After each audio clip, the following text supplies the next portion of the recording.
The medical profession does miracles. However, there are great problems in the medical profession. Medicine does miracles with trauma, like if you break something or you got to cut something out or put something back in, they do miracles. However, if there are illnesses like cancer, Alzheimer's, diabetes, these kinds of illnesses, medicine does not do a very good job. And the reason it is not the practitioner, it is the education that we provide to the medical doctor. I was a professor in medicine. I taught medicine for 20 years, and we do not provide a proper and complete education.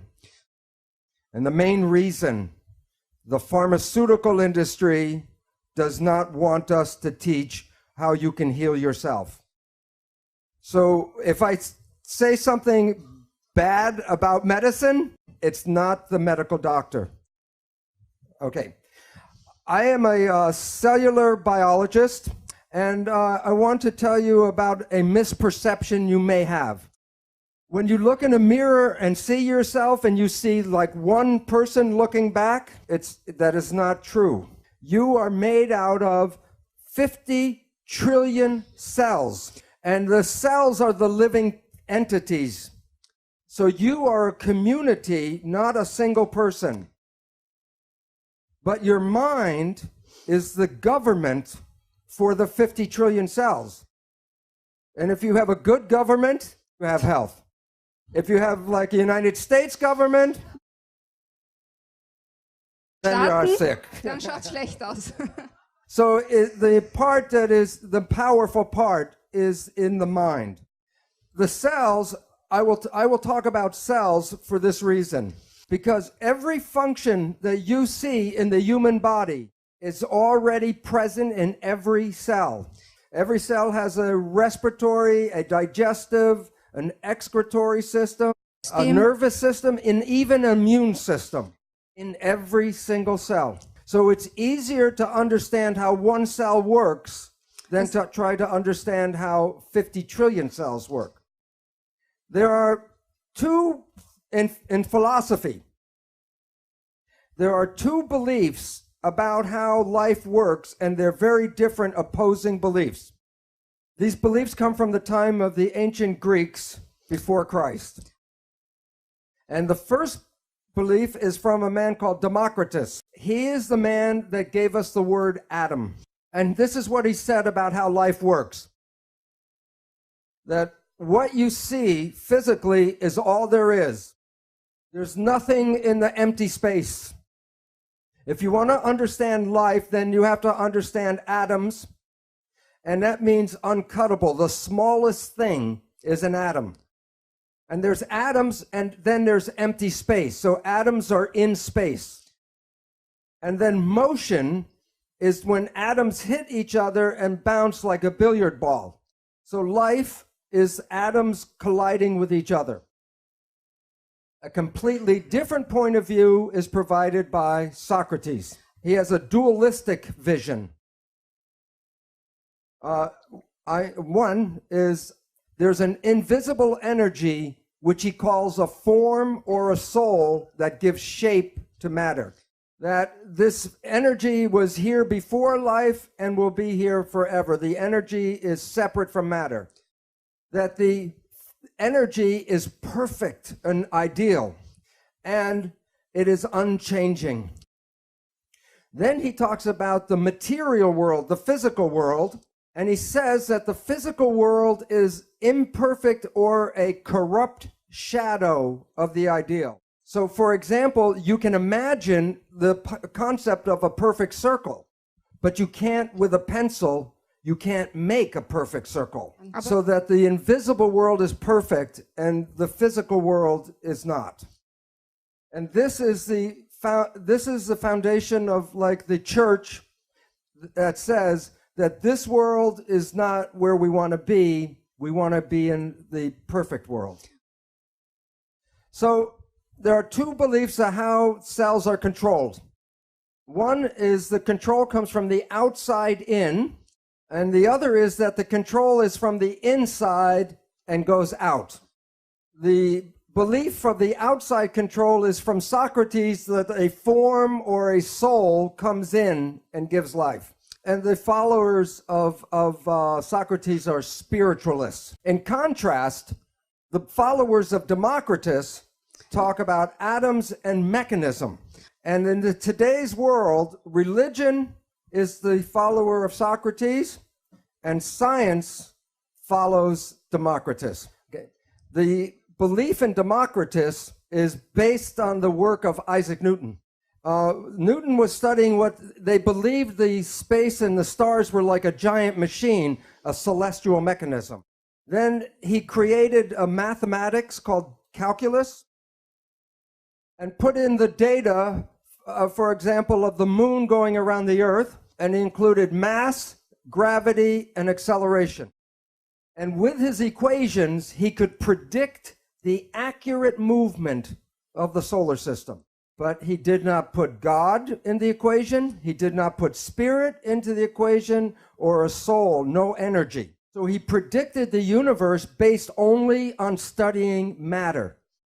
And in conclusion, he said the universe is a machine. And if it is a machine, then the concept of Democritus was right, and that Democritus was based on materialism. So science, including medicine, does not include invisible forces, energy, spirit in their understanding. And the concept of René Descartes, he talks about a body, and then he said, cogito ergo sum, and he came up with the mind. But after Newton, then we separate the mind from the body, and this is a vital force. And in Newtonian physics, which is based on matter only, you eliminate the vital force in the mind. And then medicine only has the body left to study, the physical body.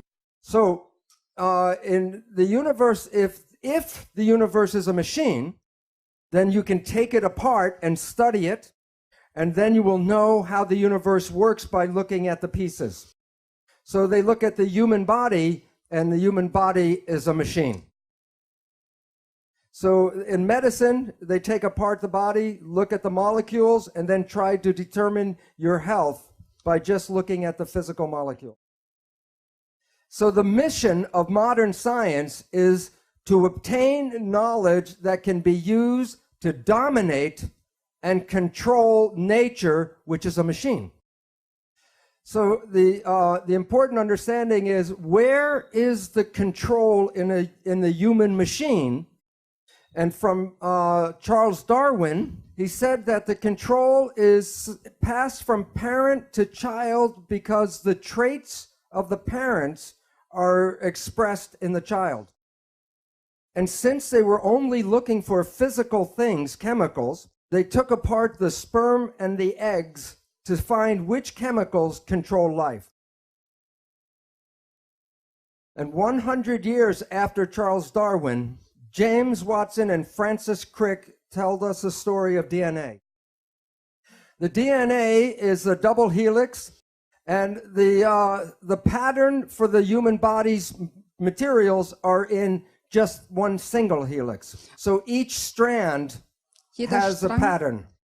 The pattern is in what they call bases. And the bases, the letters of the bases are A, T, C, and G, the genetic code. And the sequence of the bases determine the structure of protein. And there are over 150,000 different proteins to make a human body. The proteins provide for the physical structure, and the proteins also provide for your functions. Based on his belief, Francis Crick created what is called the central dogma. It is like the 10 commandments of biology. It says that you are protein, you're the protein, but where do you come from? And the information flows in one direction, from DNA to RNA to protein, which is you. So your fate and your structure is programmed in the DNA. The concept of the central dogma is what I taught in the medical school. And I did not know the meaning of the word dogma until I left the university. And the definition of dogma is a belief based on religious persuasion and not scientific fact. So for 20 years, I was teaching religion in medical school. The other name for central dogma is the primacy of DNA. And primacy means first cause. So anything about your life, the first cause is DNA. DNA controls life. The genes are DNA. So in this image, were you born that way? It reveals our belief that all of your traits, physical, behavioral, emotional, are all programmed in the DNA. When we were teaching this in the school, we call it genetic determinism. Genes control and determine the character of your life. But you didn't pick the genes you came with. You can't change the genes you came with. So you become a victim of your heredity. If cancer is running in your family or heart disease is running in your family, you believe that you will be a victim of the same disease. So science teaches you that the genes are the controlling device, and that makes you powerless. And when people believe they're powerless, they become irresponsible. But the question is, what kind of belief do we teach in the end? So what we were teaching in medical school is conventional belief that the medical model is that you are a biochemical machine controlled by genes. And the significance of that is, this is based on logic. If a healing profession works in agreement with nature and science, then that healing profession should be a benefit to the patients. But if a healing profession does not understand science and nature, then it may be a detriment to the patient. The leading causes of death in the United States are as follows. Number 3, cancer, with 553,000 people die every year. Number 2 is cardiovascular disease, with 700,000 people die every year. And the leading cause of death is called iatrogenic illness.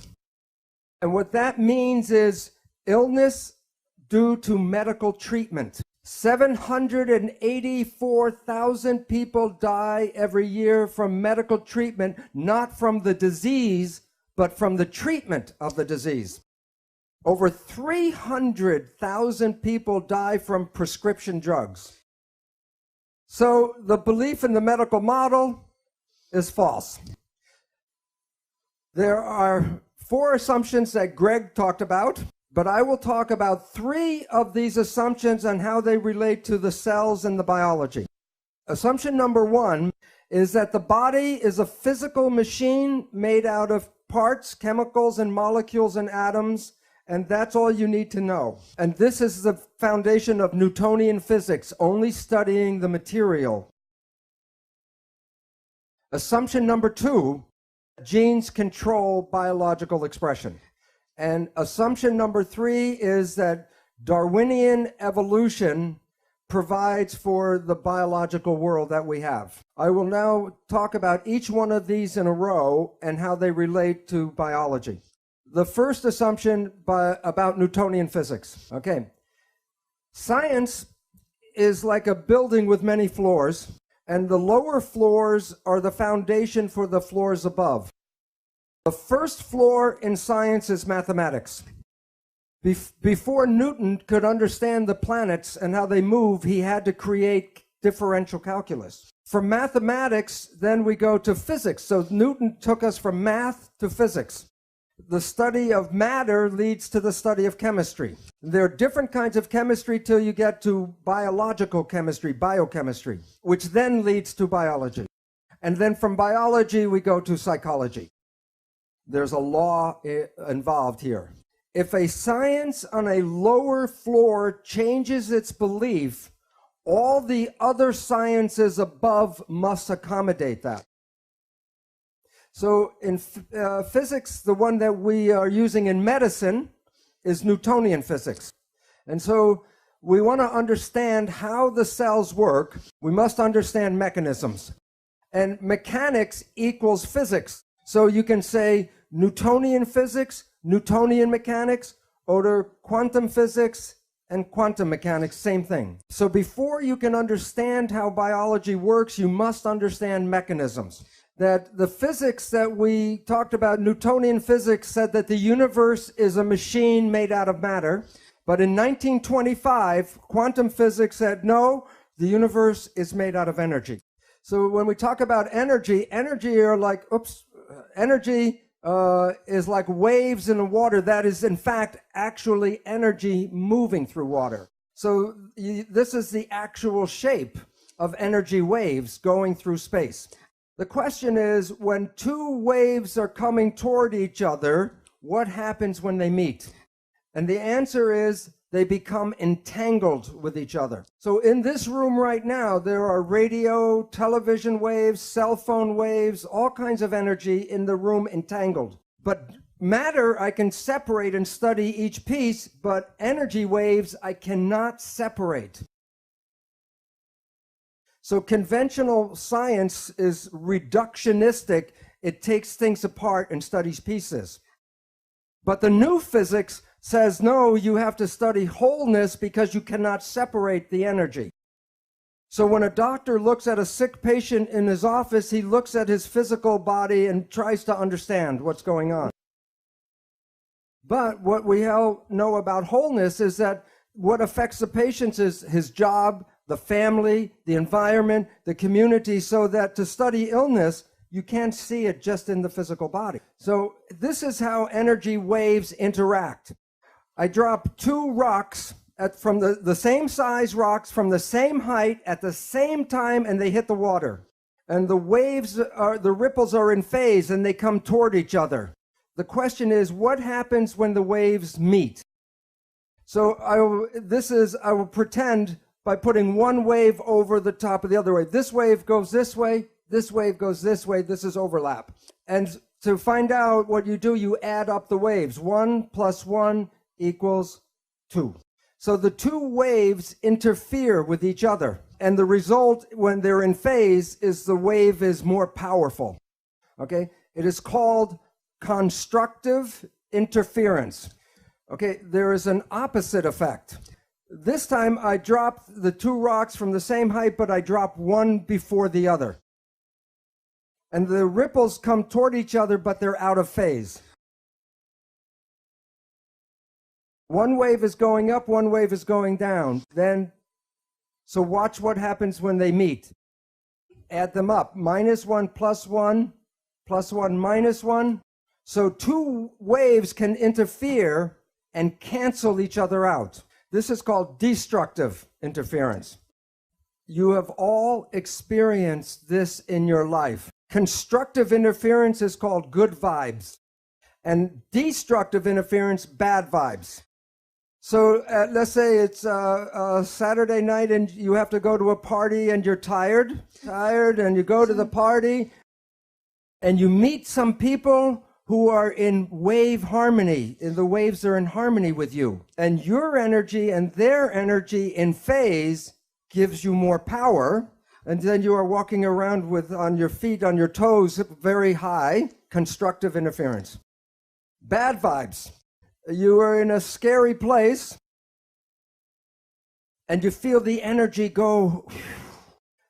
What is going on is there's energy in the field that conflicts with you, and it cancels your energy. Bad vibes. All animals and all plants communicate with vibration.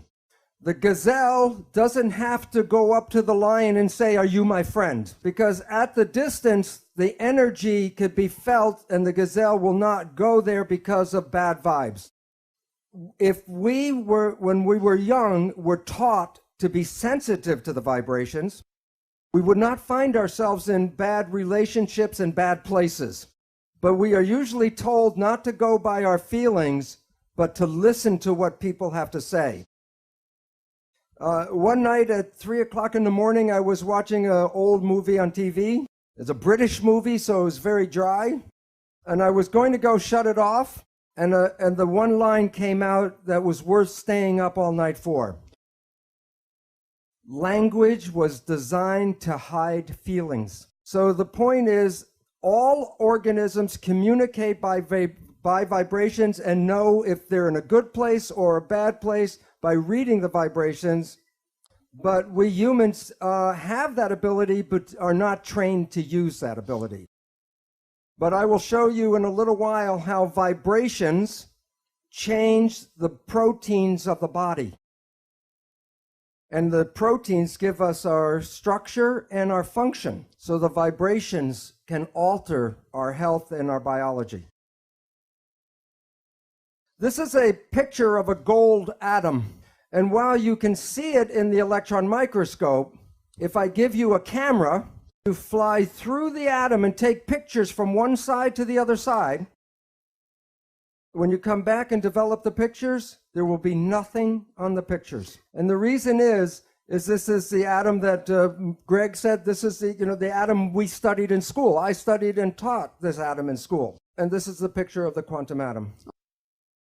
So the relevance is, why, if an atom is invisible, I cannot put my hand through the table? Well, this is a picture of a tornado. And I say, drive your car 150 kilometers per hour straight here. Will the car go through the tornado, yes or no? It would be like hitting a stone wall. The car will be smashed by hitting the tornado. And yet you can see the tornado, so you say it's physical. But if you take the dirt and the dust out, and you then drive across the field at 150 kilometers per hour right here, it would be like a clear day, and then you would hit like a stone wall. And the reason is that there's a force field, a force, and you can't go through that force. And atoms are miniature tornadoes. So when we talk about the atom in a textbook, we have the nucleus and the electrons in shells. The protons are positive and the electrons are negative. And every atom has an equal number of protons and electrons. So every atom is neutral. However, the electrons are not equally distributed. So that on this side of the atom, it's more negative, and this side more positive. So if I break a voltmeter and read here is negative, if I take the voltmeter and read here is positive.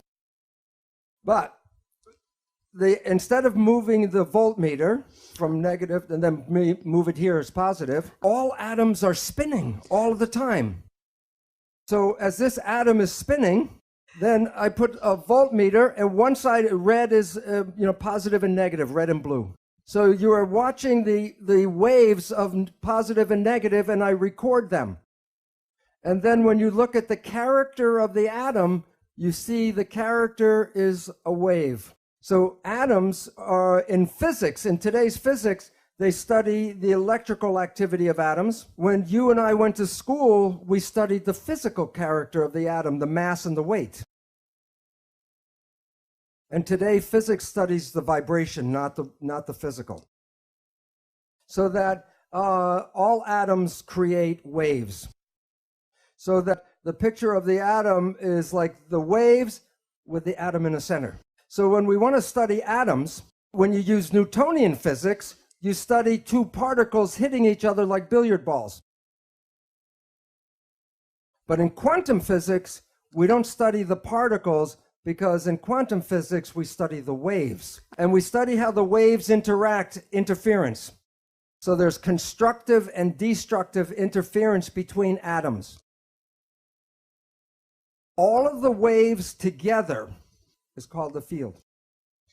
So you're made out of atoms, but you also are the field. So you are connected to everything because you can't separate waves. This is a new technology showing you pictures of atoms and electrons. And a scientist can manipulate and make a corral out of the atoms. And trapped in this corral are two electrons. And you can see the waves in the electron microscope picture from the atoms. These are the waves. And then you can see where the waves of one atom and the waves of the other atom interact in interference. So the new physics says, don't look for particles, talk about the field and the waves. This is from Scientific American, but it's not the title I'm interested in. It's a subtitle. And the relevance is this. Are you made out of atoms and molecules, yes or no? Because if you are, then you are giving off light and energy, and you are absorbing light and energy. So while you see yourself as a physical entity, in the new physics, you are energy waves interacting with each other in the room right now. In the old days, this was the only color picture in my chemistry textbook. And it's the spectrum of emission for each element in the periodic table. There are different frequencies for each atom. What's interesting is in medicine, we don't study energy. The reason is the drug companies sell chemicals, they don't sell energy. So interesting is that every element has its own vibrational frequency. And the newest technology in medicine was designed by physicists. CAT scan, MRI, sonogram. And what's interesting is the physicists designed the machine, and what you're reading are the vibrations of the cells and the tissues, and the specific vibrations can tell you if the cells are in health or disease. But medical doctors don't understand the nature of energy. So they will use this as a map to find where a cancer is.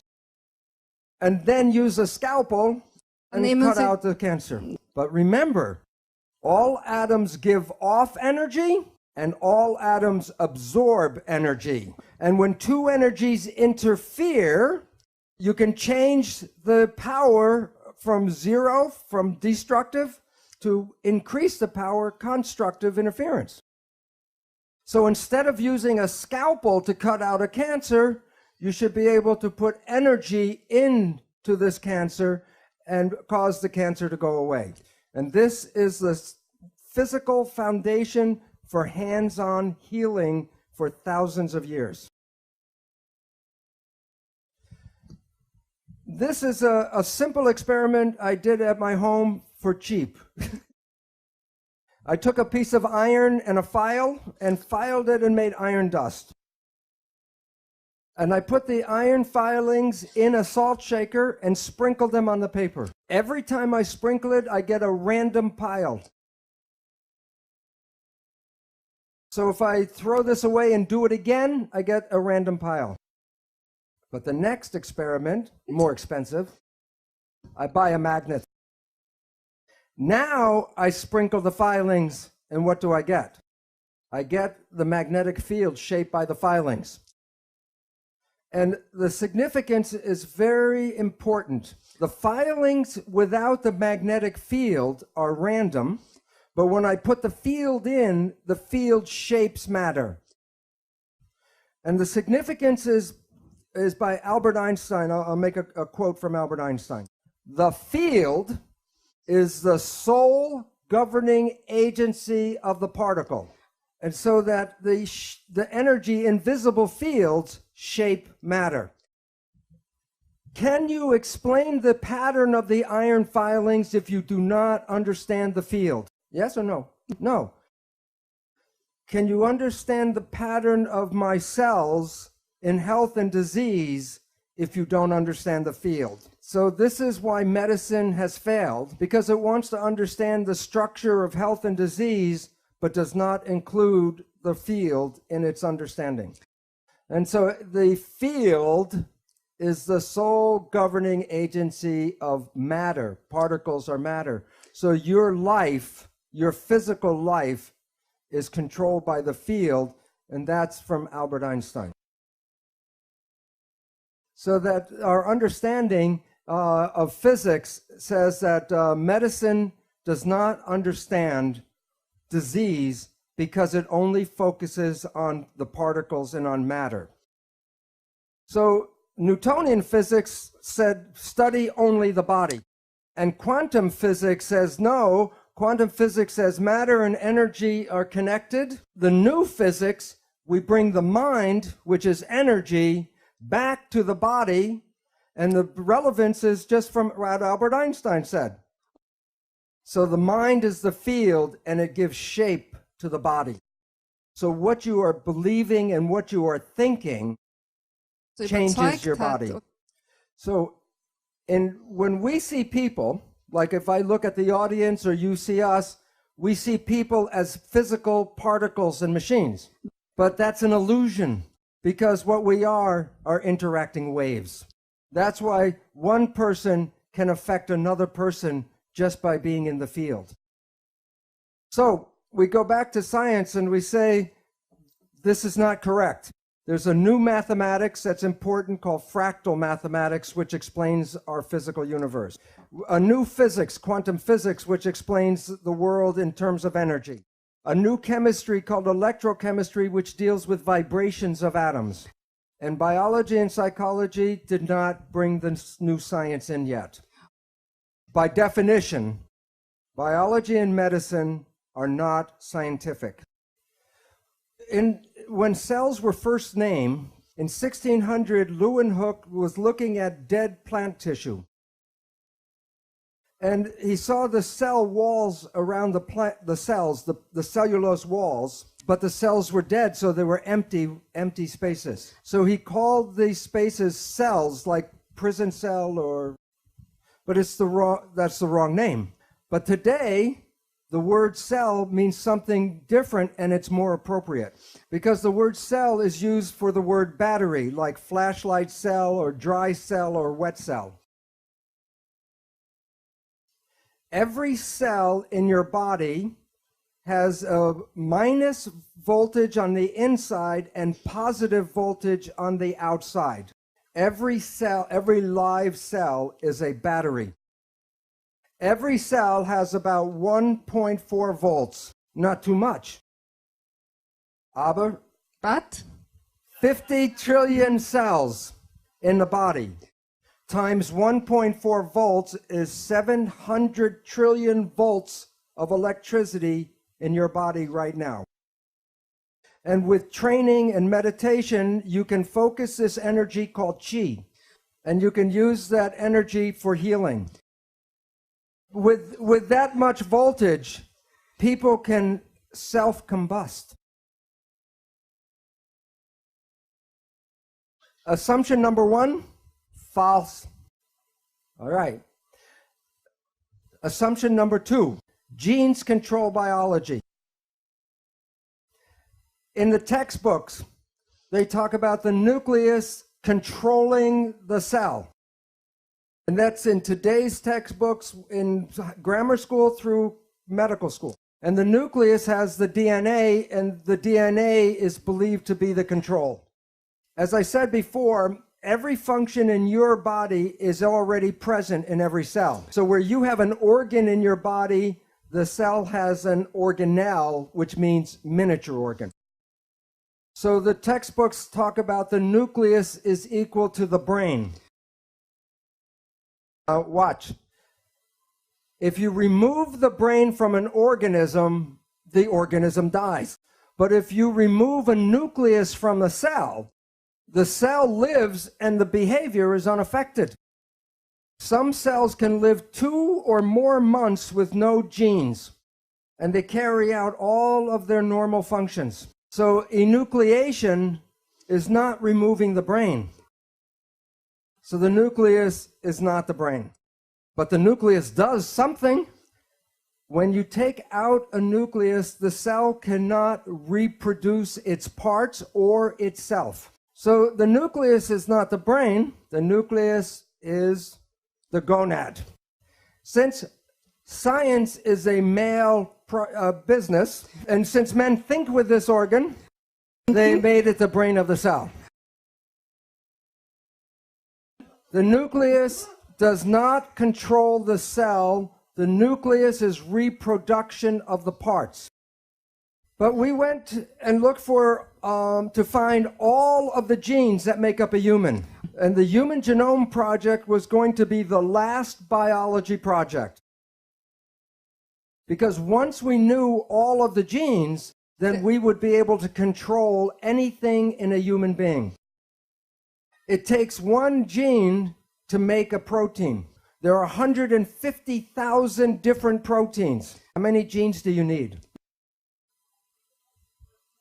150,000. How many genes did we find in the Human Genome Project? 23,000. There's a problem. There are not enough genes to make a human being.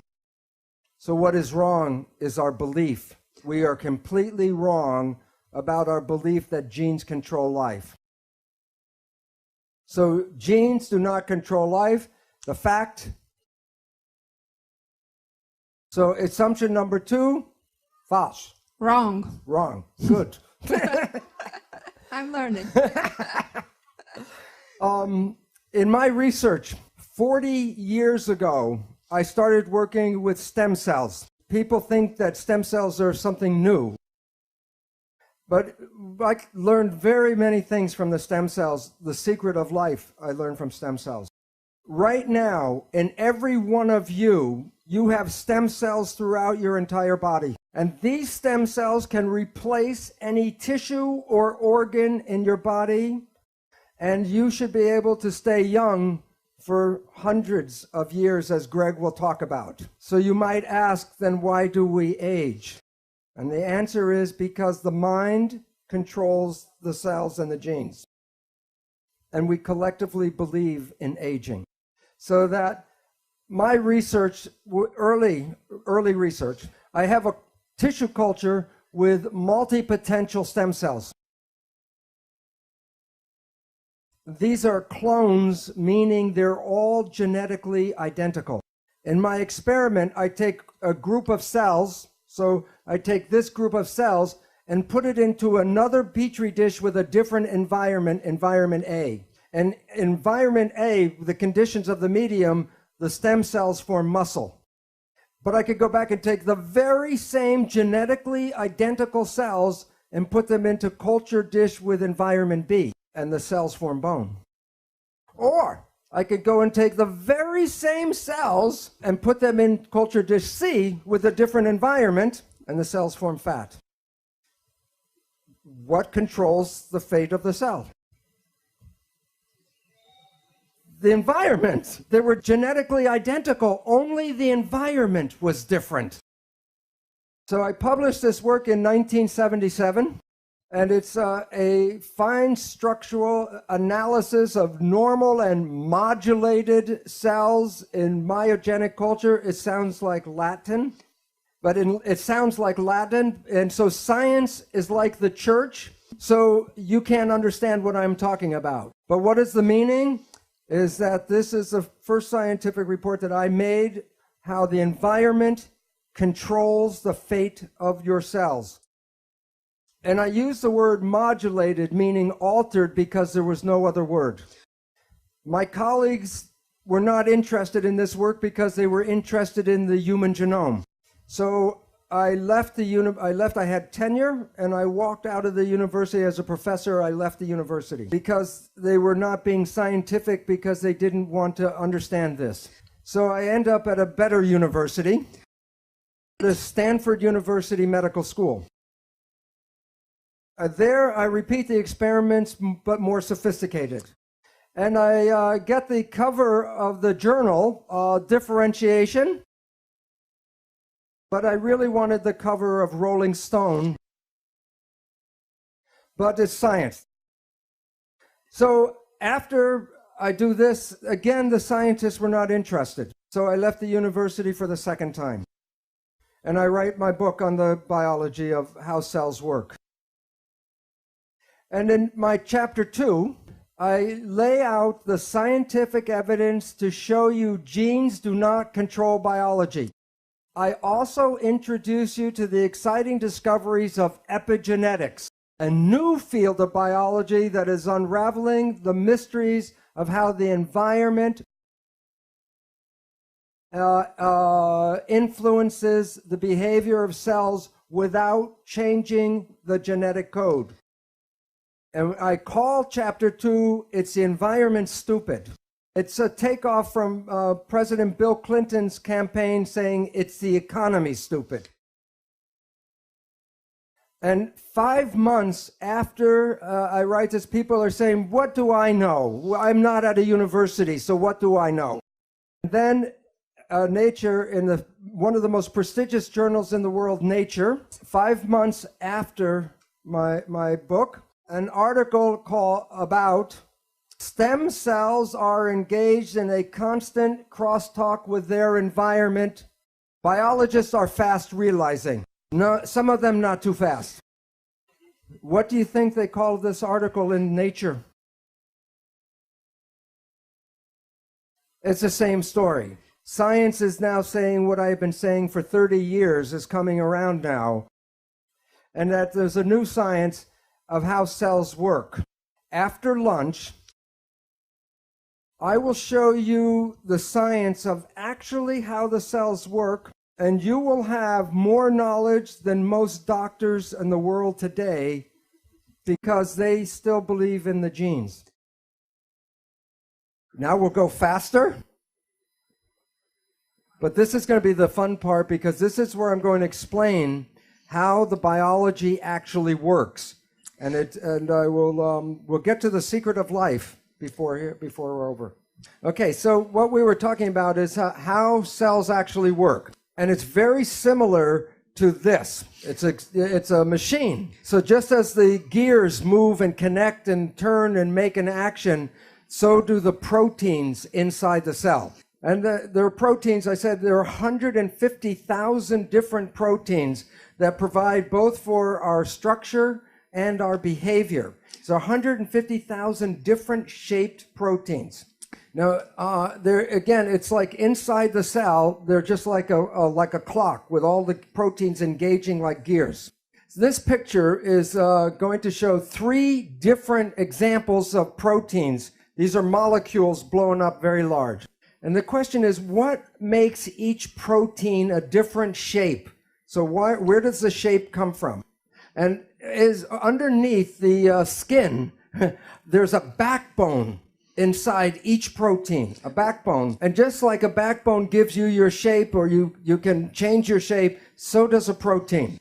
Now, what's really interesting is that all proteins share the same characteristics, so I only have to talk about one protein, but then I'm talking about all proteins.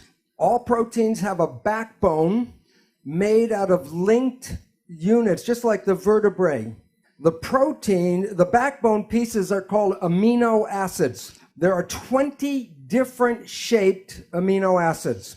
And what makes each protein different is the length of the chain and also the sequence of the different amino acids. The DNA, the gene, is the information of which amino acid comes after the other amino acid. But this is not the best model because all the beads have the same shape. So I'm going to use 3 different shaped pipes. A straight pipe, one with a 90-degree bend, and one with a 45-degree bend. That's just 3 out of how many? So, okay, and they're just like the beads, they plug into each other.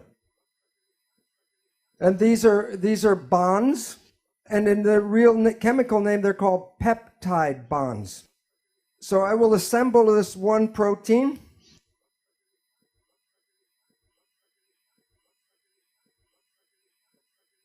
And now you can see that the sequence gives a rigid backbone. And one quick question. If I take this apart and put it back together again in a different sequence, will I get the same shape? No. So good, because that means what's the point is that every protein has a unique sequence. So how does it work? Let's go to this picture. That one, can you in your mind see them moving? Okay, now replace the gears with protein. Okay. Now, in your mind, can you imagine when this protein moves, it moves this protein, and then it moves this protein? And this is a combination of a protein and a metal machine. Now, take away the metal parts, protein machine. Now, there are different groups of proteins. When they move, they make different functions. And the proteins are called pathways. Okay, so there's respiratory pathway, a digestion pathway, muscle contraction pathway. Okay, so inside every cell are protein gears. When they move, they make functions. And most students in medicine or science or complementary medicine study this protein system called the Krebs cycles. Anybody knows the Krebs cycle? And these are protein gears that when they engage, create the function of the Krebs cycle. Okay, now are you ready for the secret of life? Okay, before I tell you the secret, I want you to know the sky is not going to open up and the light come in here. It's not such a big secret. Like a backbone, you can twist and flex and change the shape. So I will show you two shapes and ask you which shape is more stable, 1 or 2. And you can't answer the question because I leave out one fact. Okay, the yellow pipe are both negatively charged. 1, or this is 2. 1, which one? This one. Yeah, because the two negative charges, they repel each other. Okay, now the secret. There's a protein, and then there's something called a signal. The signal can be a chemical, like a drug, a hormone, a growth factor. Or a signal can be a vibrational wave. But I'll use the chemical one because you can see it. Now here's this is negative, the yellow, okay? And this is positive charge, but more positive charge than this has negative charge, okay? This comes like this, and when it gets near the protein, it'll bind. What's the charge at this end? Yeah, and the charge here? Is this more stable or is this one more stable? What did it do? It changed shape? It moves. Movement is where life comes from.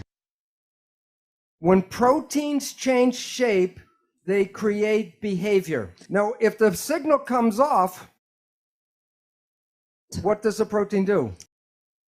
It moves back. So that you are made out of proteins, that gives you the structure, but the movement is the protein plus the signal. So if you are dead and you still have your protein body, what's missing? The signal. Okay, so in this protein gears, and each protein is like a lock, and the signal is like a key. And there's a different signal for different protein. When the signal moves and binds to the protein, behavior. When the signal is not there, no behavior. If you want the behavior to go again, what do you have to do? The signal. Another signal, and then protein goes again. Your body will move when the signals come, will stop when the signals are not there. So these are, again, the 3 different proteins, and these are actual molecular studies of how the protein moves. With signal 1, with signal 2, signal 3. And this is the behavior of protein.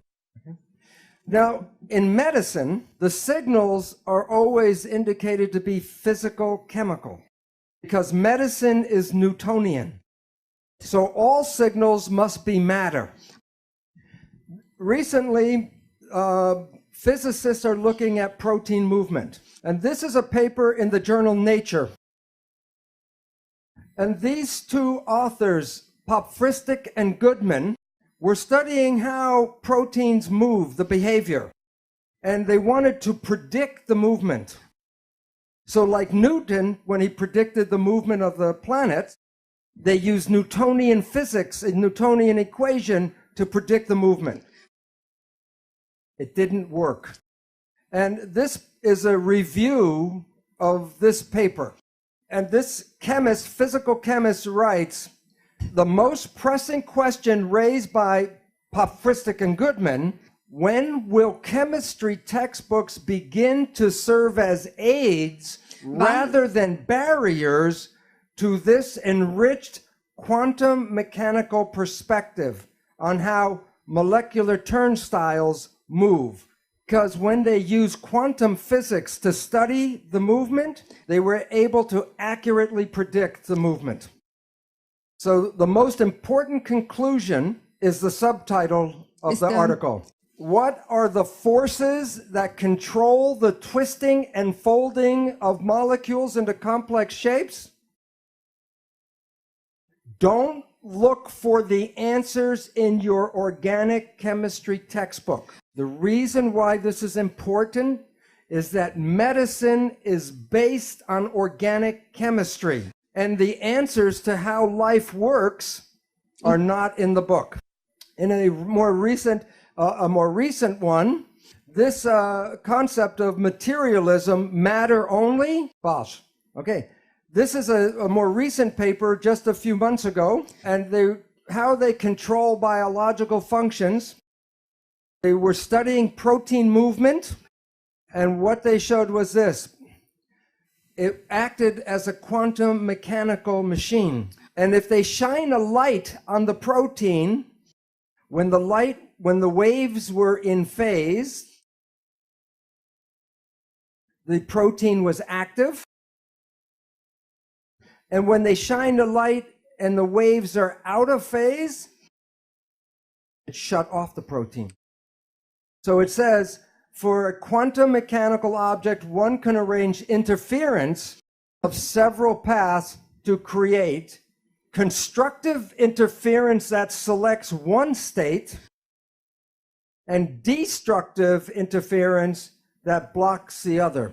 Proteins respond to good vibes and bad vibes. So this is a picture of the light pulse that they shine on the protein to make it active or to shut it off. So our belief that we use today in medicine of chemical control is incorrect because the proteins respond to the vibration.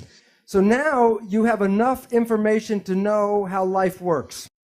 You are made out of protein. The signal, where does the signal come from? Field. Yeah. Right. And so the field is the signal. Medicine talks about molecules, but then physics talk about energy control. So the energy in your body that controls the protein is a vital force. So the new science brings back the old story of vital forces controlling life. So when a signal binds to a protein, what happens to the protein? It moves. It makes behavior. Okay? Now, if you are healthy, your behavior is good. But if you have a dis-ease, the behavior is not right. Question: what can cause disease? There's only two things. Either the protein is bad or the signal is bad. Now look, people with bad proteins got them from birth defects, because if you were born with defective genes and the genes make the protein, then the protein is defective. But less than 5% of the population has birth defects. That means 95% of the people should have a healthy, happy existence.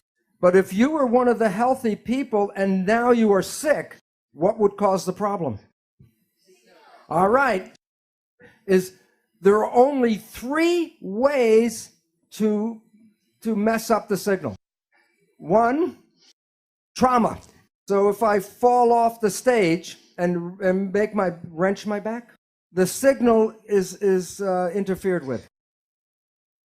Number two, toxins. If the chemistry is not good inside the body, the signal cannot be passed through bad chemicals. Both of these interfere with the propagation of the signal. But the third one is thought, the mind. There is nothing wrong with the body. It's just sending the wrong signal at the wrong time. So if you change your thought and your mind, you can change the biology. And the mind is the primary cause of illness on our planet today. Okay, so now, I will now go and say, the brain is what controls the signals. So I will now show you how the brain of the cell works, because it's the same mechanism that the human brain uses to control our own life. So where is the brain? What controls the cell? Brain. Where is the brain? They know. Yeah, they read your book.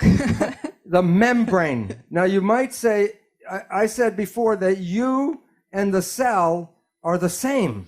So you might say, am I saying that your skin is the brain? Yes. Yeah. Yeah. Yeah. Yeah. In embryology, the sperm and the egg come together to make a zygote. And then the cell divides and makes a ball of cells called the blastula. And then the cells form three concentric layers. The outer layer is called ectoderm, the middle one is called mesoderm, and the inner one is endoderm. Each layer gives rise to specific tissues and organs. The ectoderm gives rise to two things. The outer layer, ectoderm, forms skin and the central nervous system. So like the cell, your skin is the brain. Well, I will show you now how it works. Inside the cell are the protein pathways. And the outside of the cell is the skin or the membrane. The signal comes from the environment and goes through the membrane to go to the gears. So the membrane controls if the signal comes in. Okay? The signal comes from the environment, the protein creates the behavior, and the membrane is a switch. Okay? This is like the other slide. Signal plus protein. Do they know what goes over here? Behavior. Now, I'm going to show the signal comes from the environment and hits the switch. Then the switch sends a signal into the cell to the protein to make behavior. So the switch controls the signal coming in. There are over 100,000 switches on the cell at any time, but all switches are about the same. It does two things. One, it reads the primary signal, and then the switch 2 sends a secondary signal into the protein. So there are two parts to the switch. In the skin are receptor proteins, and receptor means receiver. Okay, do you have receptors? Habt ihr in your body? Name the big ones. The eyes, no. Nose, ears, mouth. Okay, what's the point?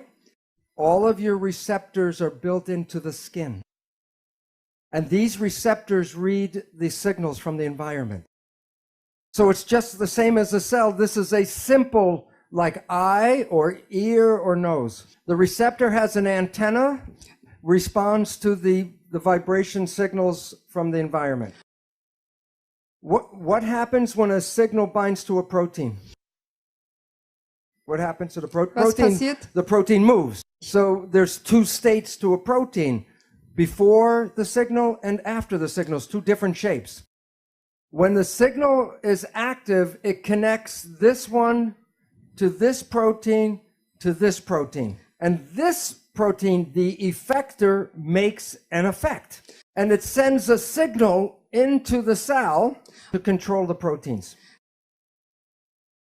So the primary signal is picked up by the receptor. Then the receptor connects to the processor protein. And then the processor connects to the effector protein. And that sends a secondary signal to the protein pathway. Okay, now I will show you a video of how it works. This is the receptor with an antenna. This is the processor. Look at the shape and look at the shape. They don't connect. Signal comes, changes the shape. This hooks to this one. This one sends the signal into the cell. When the signal goes away, the shape goes back and the switch is broken. No, this does not fit. But now the primary signal changes the shape.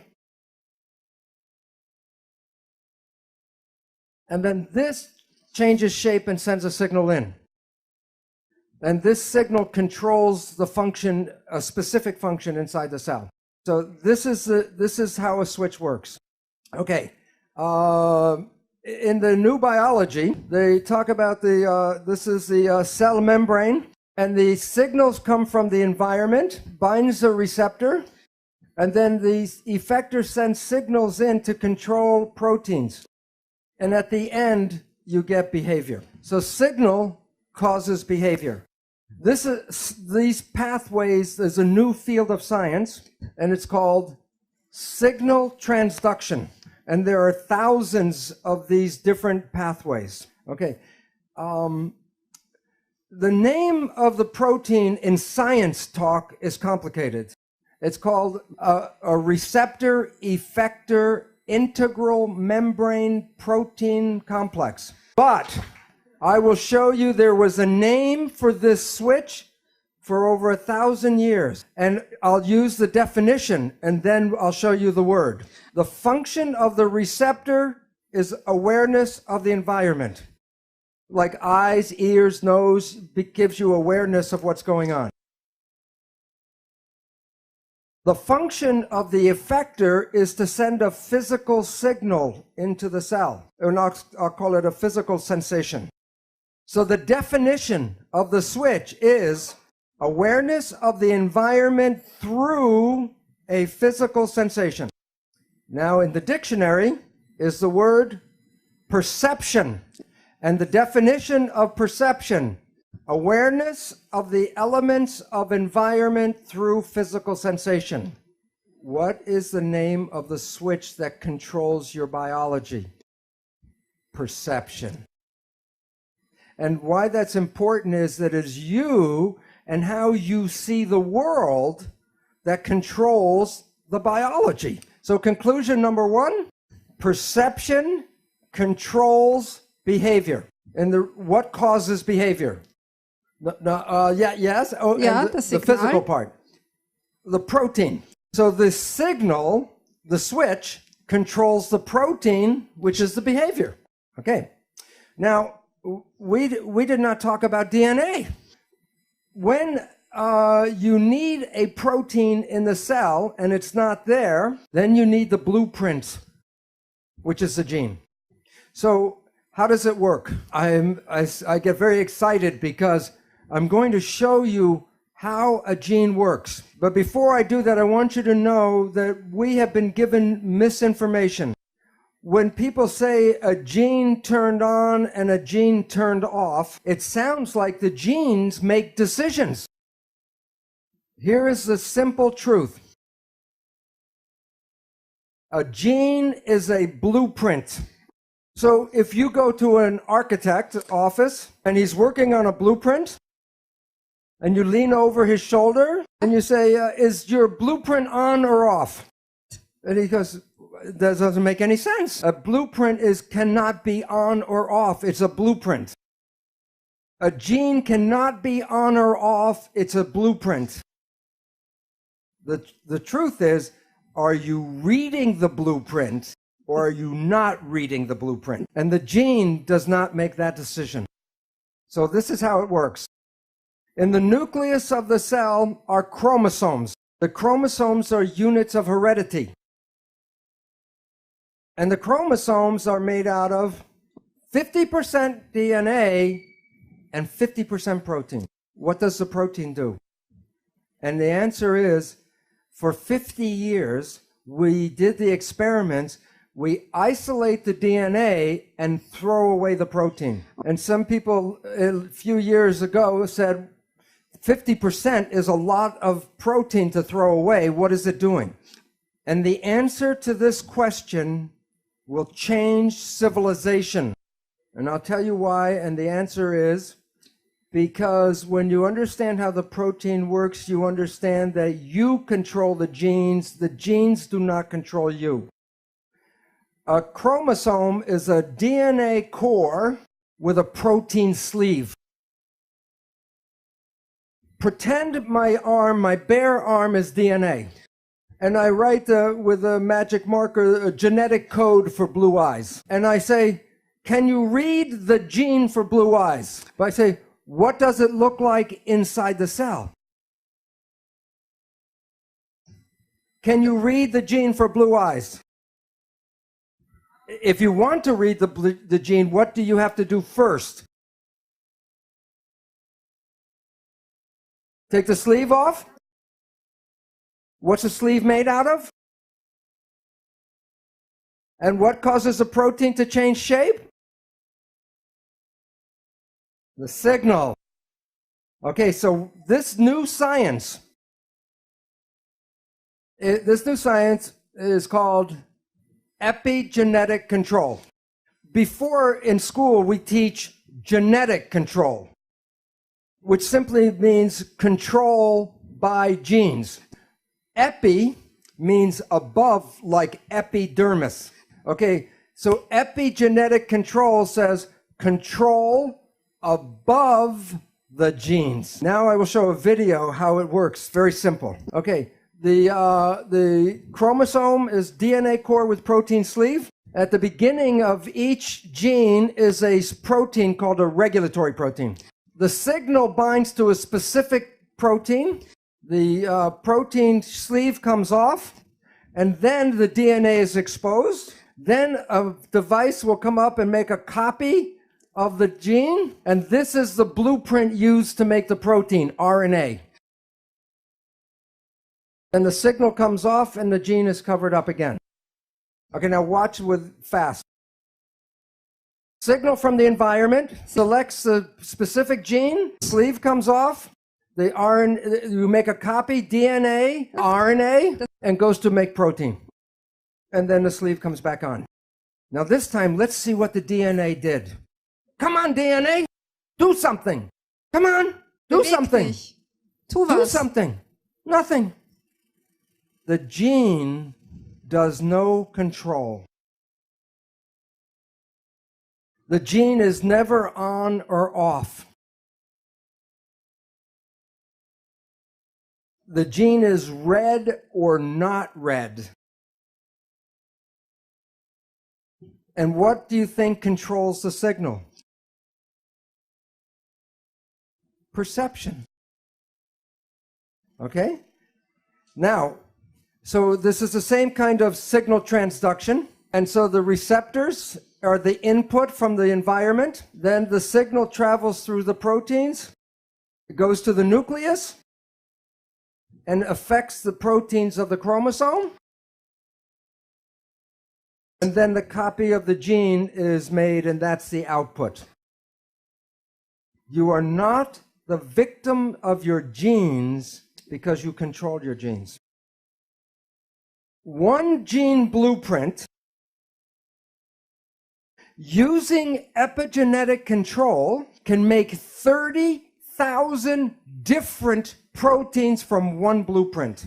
So you can come with good genes, and then through epigenetic control create cancer, diabetes, And it has nothing to do with the genes, but epigenetic control.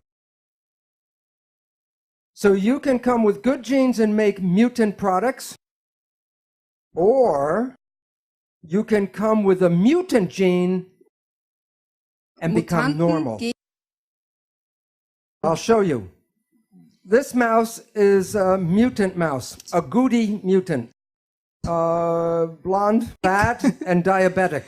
This is a normal-looking mouse.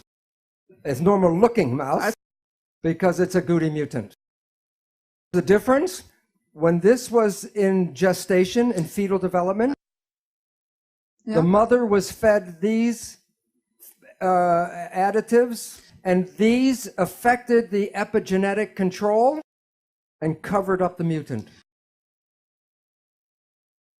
So you can have mutant genes, but with epigenetic control, you can act and become normal. One more example. Okay, this is a mutant mouse called Kinky Tail. This is a mutant mouse, same one, normal tail. What's important is Kinky Tail is the same mutation in humans that causes spina bifida. And this gene can be covered up with epigenetic control. So you're not the victims of your genes because you can change any of your genes anytime. The following is a quote from the scientist who did this. Both nature and, I think it's written, so both nature and nurture are important and both are intertwined, but what's bigger is epigenetics in terms of bulk. Genomics might be the tip of the iceberg, but epigenetics is the base. Medicine has some information about this, but it doesn't have very much about the bigger thing called epigenetics.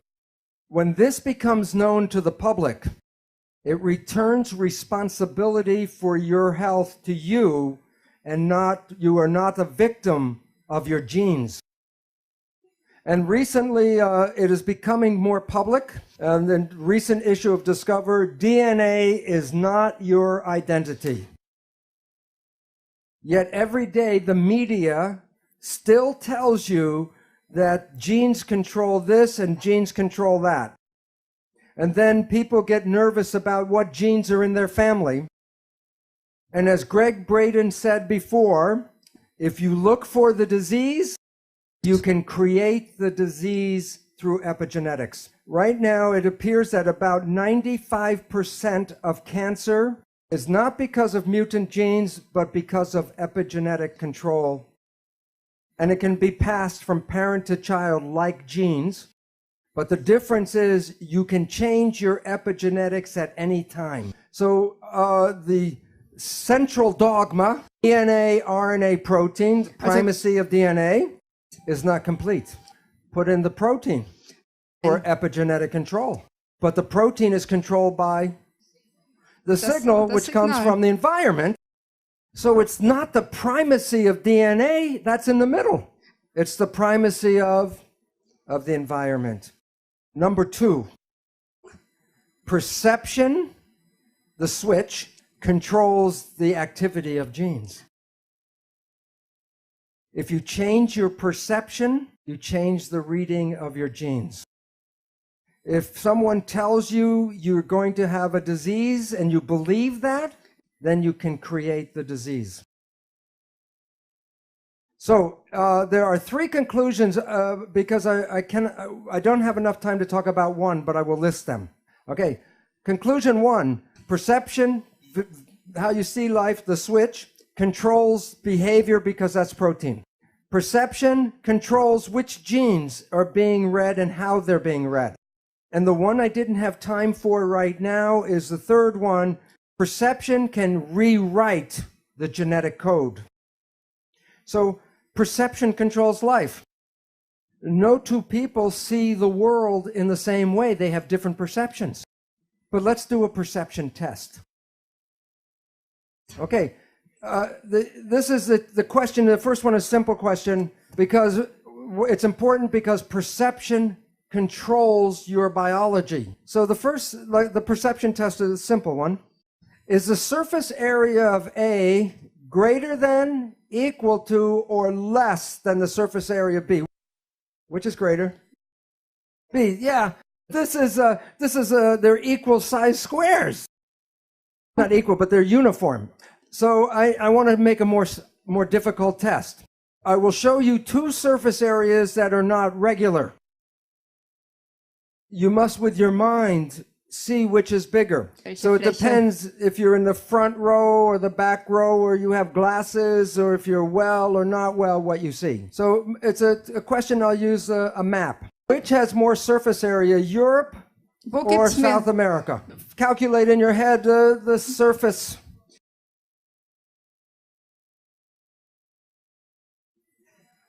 The answer is South America. South America is 2 times larger than Europe. Twice as large. You could see that, right? The map is wrong. This is the Mercator map. It was made by Germans. Where did they put Germany? Deutschland is in the dead center. Isn't the equator the dead center? This map is wrong. You want to see the correct map? It's called the Peters projection map. Which is larger, South America or Europe? The point is that you learn perceptions. And sometimes your perceptions can be right, and sometimes your perceptions can be wrong. Since perception controls biology, and since they can be right or wrong, then it's more accurate to say that belief controls biology. What you believe creates your life on the inside and on the outside. When I come back tomorrow, I will show you where you got your beliefs from, and I will explain why it's very difficult to change your beliefs. Even when you talk to yourself, it doesn't work. And that is the most important thing, because when Greg said, do you believe you have powers and you can't express them, I will give you the neurological reason why it is difficult. And then I will show you how easy it can be to change a belief. Yesterday, we were closing out, and the conclusion that we dealt with was that perception controls biology, because how we see life determines our behavior, controls our genes, and can even rewrite the genetic code. But since our perceptions are sometimes right and they're sometimes wrong, then it's better to call them belief, so that it is belief that controls biology. You're not a victim of your genetics, that you are responsible for what unfolds in your life. Well, we talked about single cells yesterday. Today, I'm going to talk about a community of cells. So when you look at yourself, you're not a single entity, but you are a community of 50 trillion cells. But it's important to understand the word community. Every cell is intelligent, but when they're in a community, they give up their personal intelligence and respond to the central voice. So that the community represents a thing, one thing called an organism. And in that community, that a cell must follow what the central voice is. And if the central voice says to die, the cells will die. So the central voice is the mind. And I will be talking about the nature of the two parts of the mind and why we have trouble sometimes controlling our life. So what I would talk about is the role of how this mind works. First, there are signals from the environment, the internal and external environment. The brain, the function of the brain is to perceive the signals and then interpret those signals and then send the information to the cells to control the behavior and the genetics. So the function of the brain is perception, and from that creates the mind. Now, we have heard of something called the placebo effect, right? The placebo effect is when you have a very positive thought that something can heal you, even if it's You don't know it, but it's a sugar pill, but you believe it's the real medicine, then you can heal yourself with that. So the pill didn't heal you, it was the thought that healed you. Statistics reveal that 1/3 of all medical healings, including surgery, are the result of the placebo effect. Now, the issue is that the placebo effect is when you have positive thinking. There was a question this morning, what about negative thinking? And this is what medicine does not tell you, is that there is negative thinking, and it's called the nocebo effect. And in the same power that positive thinking can heal you, negative thinking can kill you. They're both the same effect. One is more positive, one is more negative, but the effects are exactly the same on your health. One will heal you, and the other can make you sick. The point is that negative thinking can create all the effects of chemotherapy. Now think about this. If a doctor tells you you have a disease, or the doctor tells you you're going to die, and you believe the doctor because he's the professional, the belief will give you a disease and can cause you to die. So belief becomes an important part of medicine. Now, many of you have heard about the drug Prozac. Every year, billions of dollars are spent on buying Prozac. And here's a surprise, that the Prozac is no better than a sugar pill, so that it is a placebo drug. And yet the people who take it believe in the drug so much, it makes them better. So if you believe that something is good for you, it will be good. And if you believe that it's harmful for you, it will be bad. In the United States, in the South, there's a religious group called the Baptist Fundamentalists. And this one group works themselves up into a state of ecstasy, religious ecstasy. And they believe God protects them. And so they will work with snakes, poisonous snakes like rattlesnakes, and they will even get bitten by the snake and nothing happens to them. Now look at this though. Some of them will drink strychnine in toxic doses, and when they're in that state of belief, it does not affect them. So if you can drink toxic poison, then why do we worry so much about the toxins or the food and the air and all that? Because we have a belief that the toxins can kill us. And even on the cigarettes, on the package, it tells you this will kill you. But even though I know this, I will not drink strychnine. And why? Because my belief is not as strong as their belief. So if we were growing up and programmed with stronger beliefs, we would be more powerful than we are now.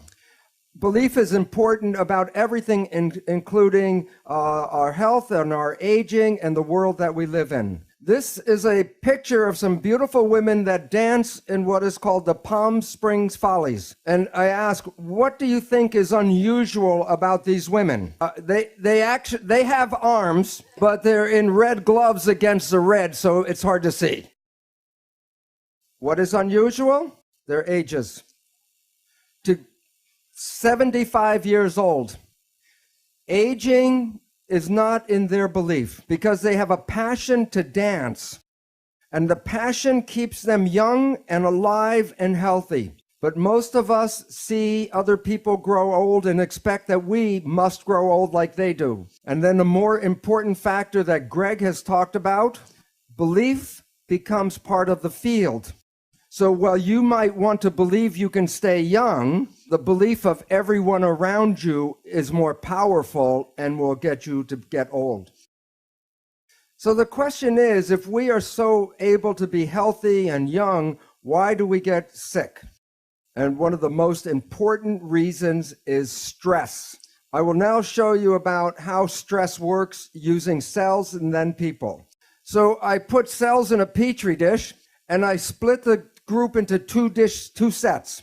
In one set, I put nutrients in front of the cells. The other, I put toxins in front of the cell.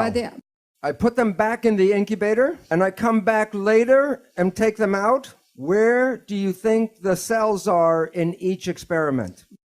When you come back, when nutrients are in the cells, in the dish, the cells move toward the signals as positive growth signals. But when toxins are in the dish, the cells move away from the threatening negative signals. So when the cell sees something that gives growth, they move to the signal with their arms open to take it in. But if the cells see toxins, then what they do is they move away from the signal and close themselves down. Cells cannot be open and closed at the same time. Cells cannot move forwards and backwards at the same time. The conclusion, cells can be in growth or they can be in protection, but they can't be in both at the same time. Frake.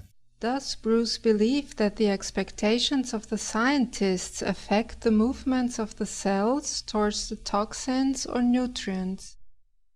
Yes. But if you do the experiments without expectation, then the results are independent of you as a scientist. It's a very good question. I'll tell you why.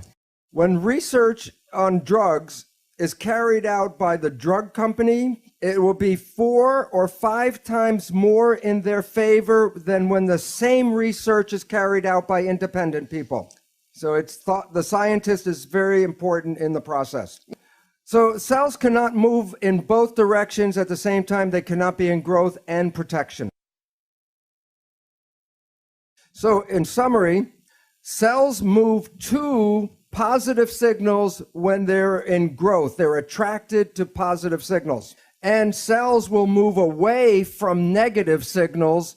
They'll be repulsed, but they're in protection.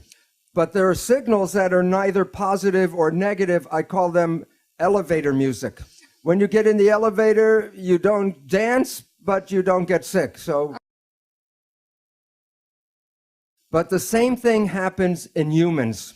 The mind will perceive the environment, and if it sees what it believes to be threatening, it will send a signal to the cells telling them that the environment is not supporting.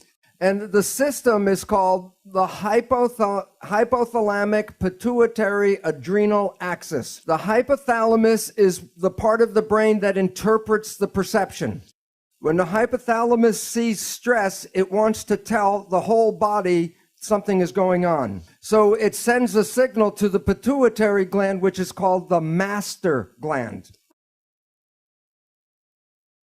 And that gland sends signals to 50 trillion cells. But if it's a threat, it will send the signals to the adrenal glands. And the common understanding of the adrenal glands is fight or flight. Then the adrenal glands release stress hormones to the body. And the first thing the stress hormones do, and I'll make a quote from a physiology textbook. The stress hormones cause the blood to preferentially go to the arms and legs. And why the preference for arms and legs? Right, that's so you can run or fight. But you missed something when I say it that way. If the blood is preferentially going to the arms and legs, where was the blood before it was going to the arms and legs? It was in the viscera. And what's the function of the viscera? Growth, health, maintenance. Gesundheit. Okay, so then logic. If the blood leaves the viscera, what happens to your ability to grow and maintain yourself? Well, it goes down. And the reason is when you're in protection, you shut off growth. So like the single cell, the whole body is in growth or protection, but not both at the same time. Now, some people think of growth from a baby to an adult, but everybody needs to grow every day. Even if you're 100 years old, you need to grow every day. And the reason is that your cells are dying every day. Billions and billions of cells, like the lining of the gut, has to be replaced every 3 days. That's why chemotherapy is very toxic, because chemotherapy kills dividing cells, whether they're cancer cells or normal cells. That's why people that are on chemotherapy have trouble with digestion, and their hair falls out and doesn't come back, and the skin doesn't grow well. So if your days are filled with stress, then you are putting lots of hormones in your body to direct you for fight or flight. And that is why you start to get sick when you're under stress, because you are not replacing the cells at the normal rate. Okay, now there's another important effect about stress. When the hormones go from the hypothalamus to the pituitary and then to the adrenal gland, it releases the stress hormones. As I said, the stress hormones cause the blood to go from the gut to the periphery because the hormones squeeze the blood vessels in the gut closed. And the function of the stress hormones is to take the energy of the body and get it all to run and fight.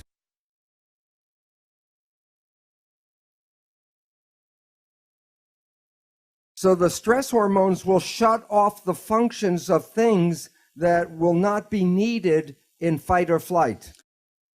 One of the most important uses of energy in the body is the immune system. And now think of this, the logic. Let's say you have a bacterial infection and you have diarrhea, and a lion is chasing you. How much energy should you put in to fight the infection, and how much energy should you put in to run away from the lion? Forget the immune system, because if the lion eats you, then the bacteria are his problem. So the issue is this: stress hormones shut off the immune system. And the significance is, it's important, is that every one of you right now is infected with almost all of the disease germs that humans have. Right now, if I take a blood sample, I will show you you all have viruses and bacteria and parasites. And you might say, well, if I'm infected, then why am I not sick? Because if your immune system is working properly, it will suppress these parasites and germs. But the moment you start to shut off the immune system, then these organisms begin to start growing again. So the idea that you catch a disease is not really true. You already have the disease. And the medical people call these germs and parasites opportunistic organisms. So if you are under stress and you shut off the immune system, then you give these organisms the opportunity to then make the disease. And yet, when we get some of these diseases, we go to the medical doctor and they give us drugs to kill the germs and the bacteria. Well, this is very helpful if the disease is going very quickly. That was not the problem in the first place. The problem was stress that shut off the immune system. So to get healing is, okay, treat the disease, but also treat the stress. Okay, so now we have two problems with stress. It shuts off growth and it shuts off the immune system. There's a third problem, which I call it's adding more stress. It's adding more stress. A third problem. When you are in fight or flight, do you think you use conscious reasoning or reflex behavior? You use reflex behavior. So very important. Listen, the stress hormones, I said before, squeeze the blood vessels in the gut, causing the blood to go to the periphery. But when the stress hormones come into the body, they also go to the brain, and they squeeze the blood vessels in the front of the brain where consciousness is, to push more blood to the back for reflex behavior. That means when you're under stress, you are less intelligent. And for my example, I give you the people of the United States. And the reason is the government knows this. And ever since 9/11, They keep in the media, the newspaper, the television, more stress, and the result is very important.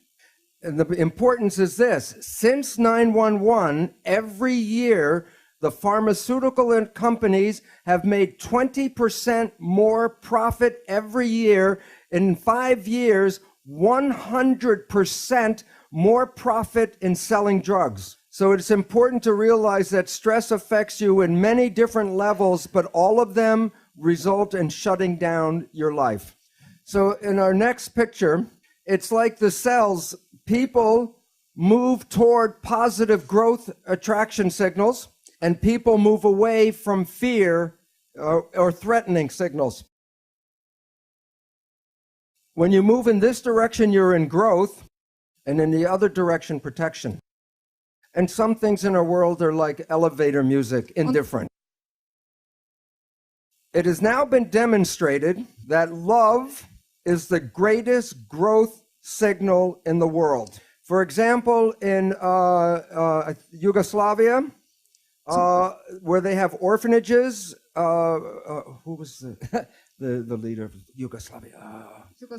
I think, don't you mean Romania? Romania. Yeah. Oh, Romania. Yeah, go ahead with it. Also, Ceausescu was the leader. Yeah. That the people could not afford to take care of their children, and they sent them to orphanages. They got food, clothing, the protection of living inside. They got everything they needed to live except love. And about 40% of those children became autistic. What is autism is the child is shutting itself off from the world. It's in protection, closing itself down. And all of the parameters of health and intelligence in these children were greatly suppressed. They got everything but love. Okay, now the issue is, when we are in this direction in protection, we shut off growth, and that's when illness starts. So when we're on this side of the scale, protection leads to disease, and growth leads to wellness. And I said, well, what causes this disease? And the answer is stress. Now, here's the problem that people do not realize. If I just remove the stress from my life, where am I on the scale? It's 0. If you want wellness, it's not just the absence of stress. You need the joy and the love to go to growth. So if you're in the middle place, you're not in real growth and real health. So stress alone is not the problem. It is what we need is more love and life and happiness. And all of this is based on perception of how you respond to the world. So now the most important question is, where do our perceptions come from? Number 1, genetics. We get instincts we are born with. You do not have to teach a child how to pull its hand out of a fire. It is also very complicated instincts. For example, when a baby is born, every baby can swim from the moment it's born. It can be born underwater and swim like a dolphin. And this brings up a question which I'll answer in a little bit. If we were all born with the instinct and the ability to swim, then why do we have to teach children how to swim? And it's related to the second source of perception. And that is the subconscious mind, where our learned habits and learned experiences are recorded. So I'll talk about the swimming now. Okay. When a baby is very young, the parents are afraid that the baby will drown. So every time the baby goes near the water, the parents, the baby's by the water. By the sink, by the toilet, by the brook, wherever the water is, the baby hears the parents get very excited. So the baby learns that water is dangerous. And it has a fear of water because the parents express the fear. So the baby is afraid of water. So when the baby is 5 years old, the parents buy him a bathing suit. And they want to put the baby into the water. And the baby grabs the parents like a cat with claws. Because what is in the baby's mind? That the baby you're going to drown the baby. So the learned behavior can override the instincts. The third source of perceptions is the conscious mind, which is different than subconscious mind. The subconscious mind is learned habits. The conscious mind is creative programming. We talk about genetics because you were born with that as nature. It's in your nature to pull your hand out of the fire. But the subconscious behavior is learned, so it's based on experience, and it's called nurture. And for 100 years, science says, which is more powerful, nurture or nature? And it's a useless argument, because what's more powerful? Consciousness. When you are conscious, you can rewrite the instincts. And when you become conscious, you can rewrite the experiences of your life. So that it is important to recognize that what we are not using enough of in our world today is consciousness. And I will describe in a little while how most of our lives, 95% or more of our life, is controlled by the habits of the subconscious mind. Now the question is, in development, what environment shapes fetal development? And the reason why the environment is important, as I showed you in tissue culture, the fate of the cell is controlled by the environment in which the cell lives.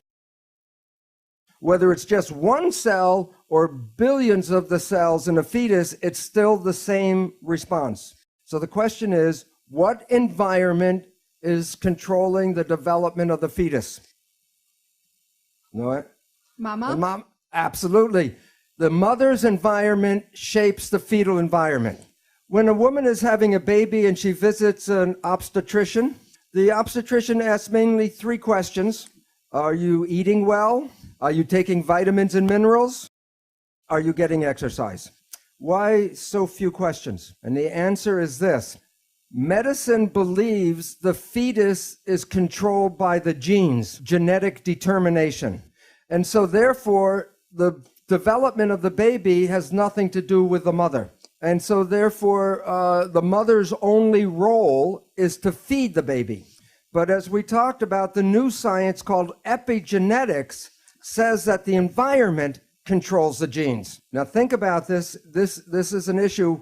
Is there more in the mother's blood than just nutrition? Yes, emotions, the chemistry of emotions, the stress hormones, and all the other factors that control the mother's body also go into the placenta and affect the fetus. If the mother is happy, the chemistry of happiness makes the baby happy. If the mother is stressed or angry, the baby is stressed and angry. It's not the baby's brain that is controlling that. It is the response to the chemistry of the mother's blood. And now we know that the baby's brain is learning. Halfway through pregnancy, the brain starts learning. So the emotional patterns and behavior of the mother are being learned by the baby before it's born. But this does not leave the father out of the picture. Because if the father irritates or upsets the mother, then that is translated to the baby. And you might say, why should nature allow the mother to influence the baby so much? And the answer is this. When the baby is born, it will live in the environment that the mother experiences. So the mother is nature's Head Start program. It prepares the baby for the world that is present when that baby is born. And that the influence of the mother and the chemistry of her blood influence the genetics of the child. So for example, the experiences of the mother during World War II, and this is in the Netherlands, a scientific study, when there was not enough food and people were in starvation, the influence of the starvation on the mother was passed to and affected the genetics of the child. And when the child grew up and had her own baby, it passed the influence of starvation onto the next generation. In science, it's called the grandmother effect. That the grandmother is influencing 2 generations. As I mentioned, medicine has said that all the development is just controlled by the genes of the baby. and that the brain and the nervous system of the fetus doesn't really work until just near birth. This is now proven to be totally wrong. That the baby, as I mentioned, is learning by midway through pregnancy. It's learning now. So if the father talks to the baby through the abdominal wall, the baby will learn the voice of the father, and when the baby is born and the father says any words, the baby will know which one the father is. And also it works with music, because people play music to the baby and it learns the music before it's born.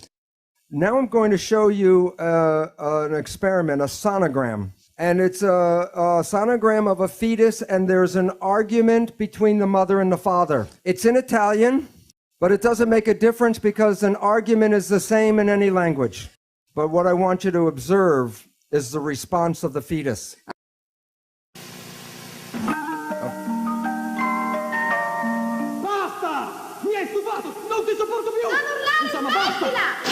Quando un bambino nasce, ha già un passato. Siete voi. Non dimenticatelo, perché 9 mesi valgono una vita.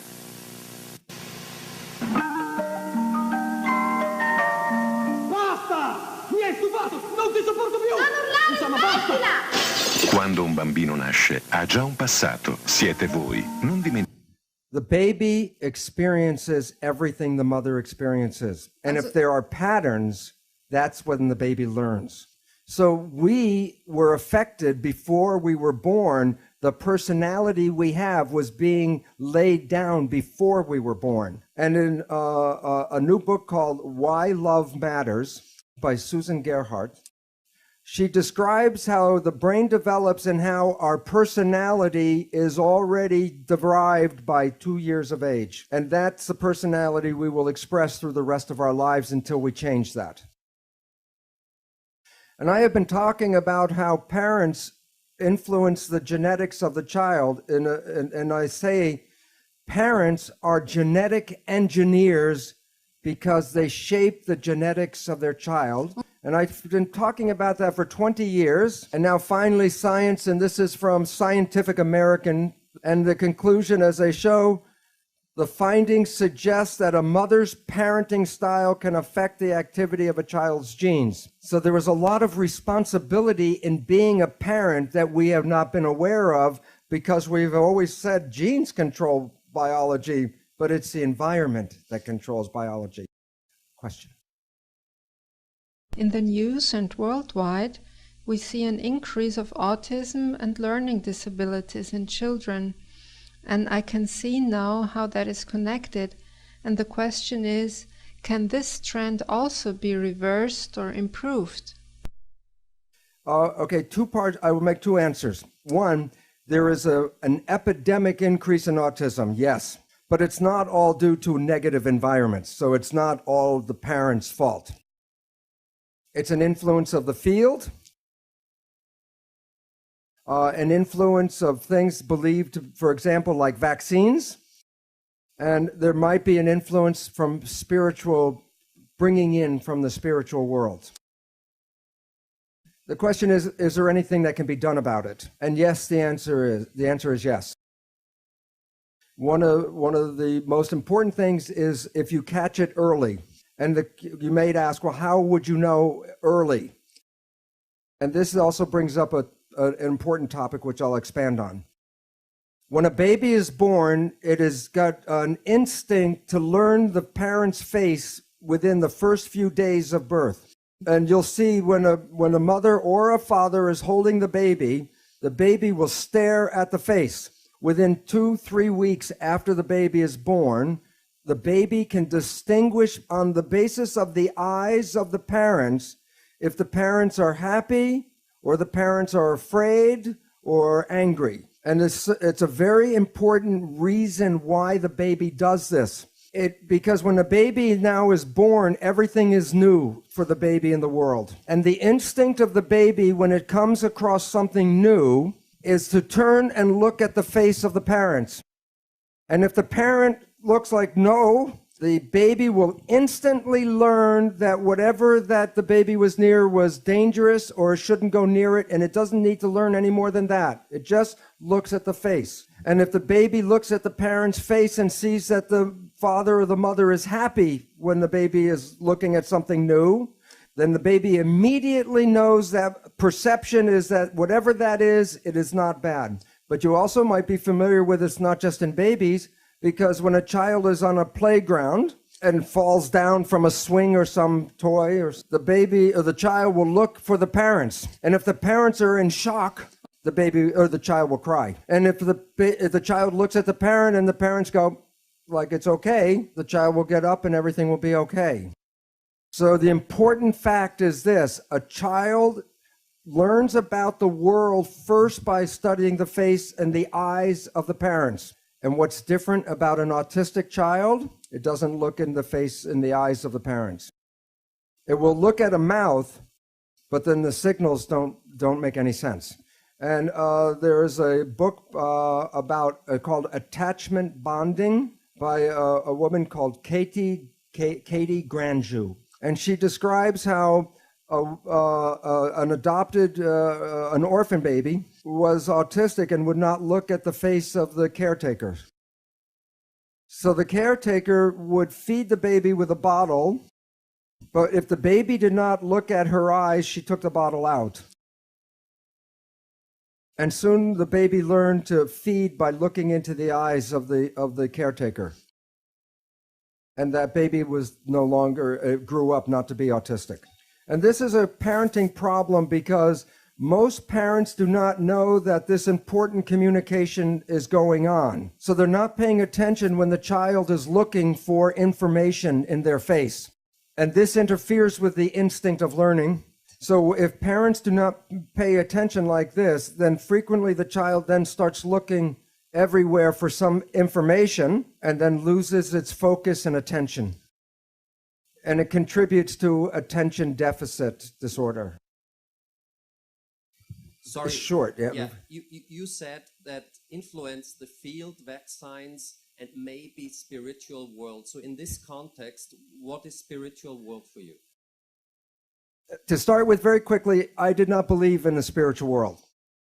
When I understood how the cells worked, I will show you this afternoon precisely what I mean by the spiritual world and how it connects to the cells. And it was interesting because I said, and you asked, one woman asked a question about the scientist influencing the experiment. Well, I had no concept of the spiritual nature. That's why I was in science, because I was a mechanist. And the results of the experiments revealed the connection of us to the environment as our identity comes from the environment. So I'll talk about it later. This is a recent review from the journal Science. And it talks about where do the patterns of disease come from. And I will blow this up. And then this is what I'll read. Environmental processes influencing the propensity to disease in adulthood operate during the periconceptual, the fetal, and infant phases of life. So issues of cardiovascular disease, cancer, obesity, diabetes are all rooted in the earliest stages of our life, around the time of conception, fetal development, and the infant phases. Okay. Thank you. Danke. This is an experiment that was done in Japan where they were teaching the mother, before she had the baby, the mother a computer program. They taught her how to turn on the computer, and then a Japanese script for a color would show up. And on the bottom of the screen was a color bar. And if she would select the right color to match the script, a coin would come out of the computer, and she could take the coin to a vending machine and buy a treat. It took many, many months to teach the mother. Then she had a little baby chimp. And the baby was so small it couldn't really walk yet. And the mother was doing the experiments. And one day she gets the coin and goes to the vending machine and leaves the baby. And the baby pulls itself up to the computer, turns it on, the script comes up, selects the color, and then grabs the coin. And the scientists were shocked. Who taught the baby? The answer is very important. It suggests that infants pick up such skills solely by observation and don't have to be actively coached by their parents. This is exactly what happens to us when we are children. And it is a very important relationship to how the brain works. In brain research, we study the what's called the EEG, which is the vibration activity of the brain. As adults, we have very high and low ranges of activities going on all the time. But in our development, we jump from lower to the higher, to the higher, to the higher vibrations over time.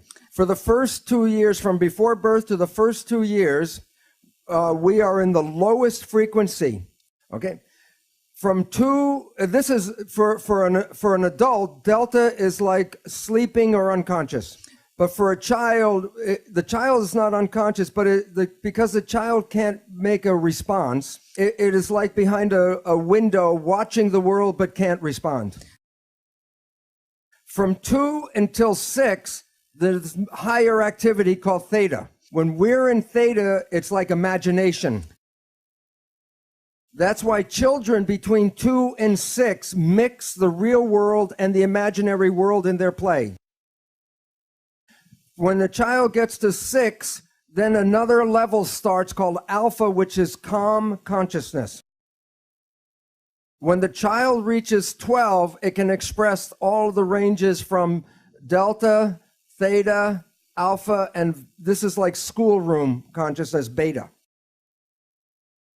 The most important point, consciousness, the way we think consciousness, is not available to the child until after 6. The first 6 years are the programmable state. The reason is this low activity is called the hypnagogic trance. So when if I want to hypnotize you, I have to take you from higher levels into lower levels, and then I can put information into the subconscious, which is in here. This is an important reason for this period. This is a period of enculturation. A child has to learn thousands and thousands of facts about how to fit into the family and to society. And so the nature doesn't give the child consciousness to create new things. It just gives it the brain activity to download facts.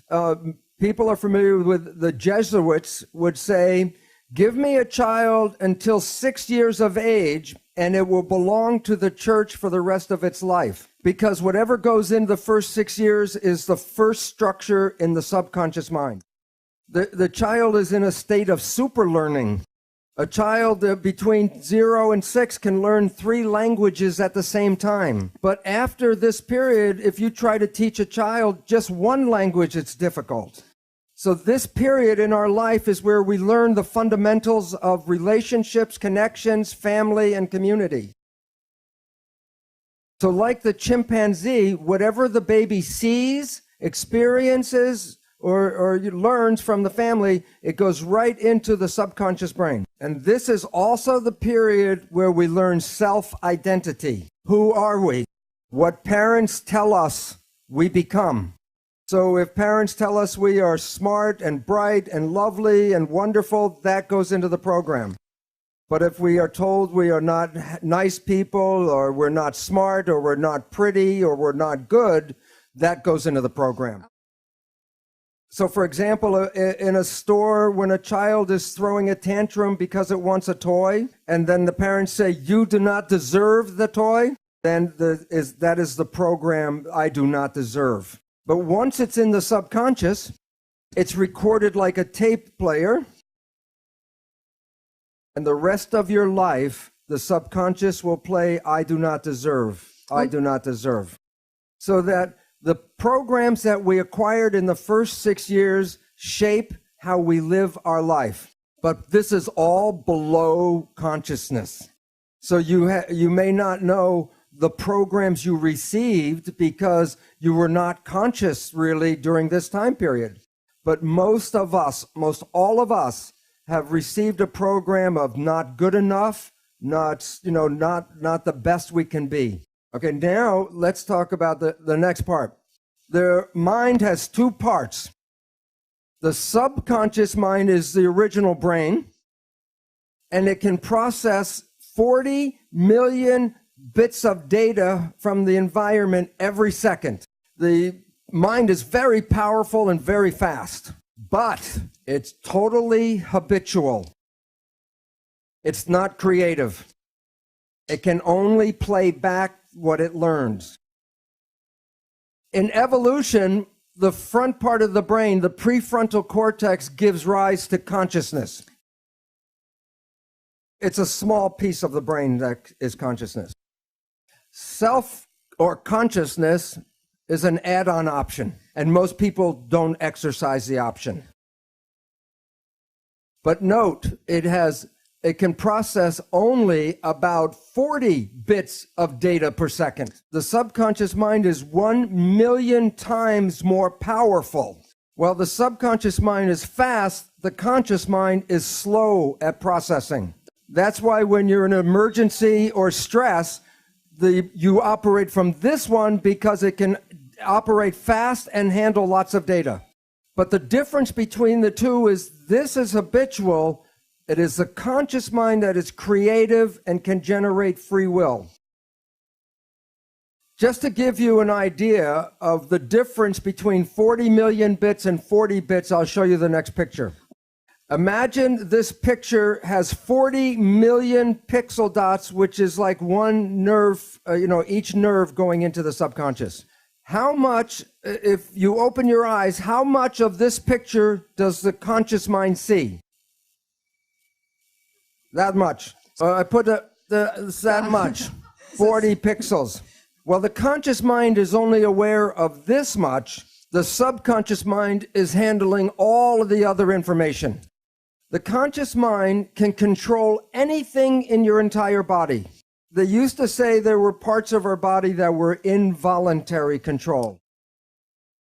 But now we know that's not true. For example, yogis can regulate their heartbeat, their blood pressure, or body temperature with conscious mind. So while the conscious mind can only handle a few things, the subconscious mind can do many, many thousands of tasks at the same time. Now, recently, neuroscientists are talking about how your unconscious really shapes your life, your decisions. What they say, according to cognitive neuroscientists, we are conscious of only about 5% of our cognitive activity. So what this means is every day, and 5% is high. They say that most people, 1% of their day is in the conscious mind. So every day, you create only from your creation mind, your conscious mind, only about 1% of what is going on in your life. And therefore, 95 to 99% of your life comes from your programming in your subconscious mind. So what this means is maybe you were the child in the store and your parents said you do not deserve. 95% of the day you will sabotage your life to make sure you do not deserve. And the reason why is the subconscious job is to create reality out of the program. And so therefore, if you have negative programming, 95% of the day, you will create that negative experience in your life. Now, here's the problem. The conscious mind and the subconscious mind work together. So whatever the conscious mind focuses on, it can control, but what it's not focusing on, the subconscious mind controls. So most of our day, we are thinking about the future or thinking about the past. That's with the conscious mind. So if the conscious mind's not paying attention to right now, then everything you're doing during the day is being run by the program that you got. But the problem is, because your mind is not, the conscious mind's not paying attention, then it does not see the program being played by the subconscious mind. I'll give an example. When you first got you in the car with a driver permit, you didn't know how to drive a car. So you were very conscious of everything, watching everything as you were trying to drive. but now you've driven for 10 or 15 years. And you might be like me. I can have a passenger in the car, and my conscious mind will be in a conversation. And I'm driving 10 minutes, and then I look out the window, and I realize I didn't pay attention for the last 10 minutes. Did anybody else do this besides me? The lesson, if I said, describe your driving behavior during that 10-minute period, you would say, I don't know, I didn't see it. This applies to all of our activities every day. I'll give one more example. If you know somebody and you know their parent, and you see that this person's behavior is just like their parents, and then you say to your friend, Mary, you're just like your mother, then Mary will say, what, are you crazy? Why doesn't Mary see she is like her mother? Because when she's playing that behavior, she was not paying attention. So she doesn't see that she's playing the behavior that she was programmed by through her mother. So most of every day, you are not playing programs that you personally want. You're playing programs that you got from other people. But you didn't see those programs. So when your life doesn't work, you say the universe does not support me. And yet the truth was, it was your own invisible behavior that sabotaged you. So what's important is some people say, well, maybe I just do some positive thinking. Which mind does the positive thinking, conscious or subconscious? The conscious mind, which works at 5% a day with a 40-bit processor. And when you're doing your consciousness, are you paying attention to what's going on? Who's running the show? The experiential programs from the subconscious mind, and that is 95% of the day with 40 million bit processor. Does positive thinking work? Do the math. And the issue is that it's very difficult to take a small processor and overpower the large processor. And you have to use what is called willpower with the emphasis on power to override. Now, here is the second catch, or the second problem. The subconscious mind is like a recorder tape player. It records an experience, and then when you push the button, it plays the experience back. I don't know if they say it here, but sometimes we say, somebody says, he pushed my buttons. Push the tape, and the behavior plays.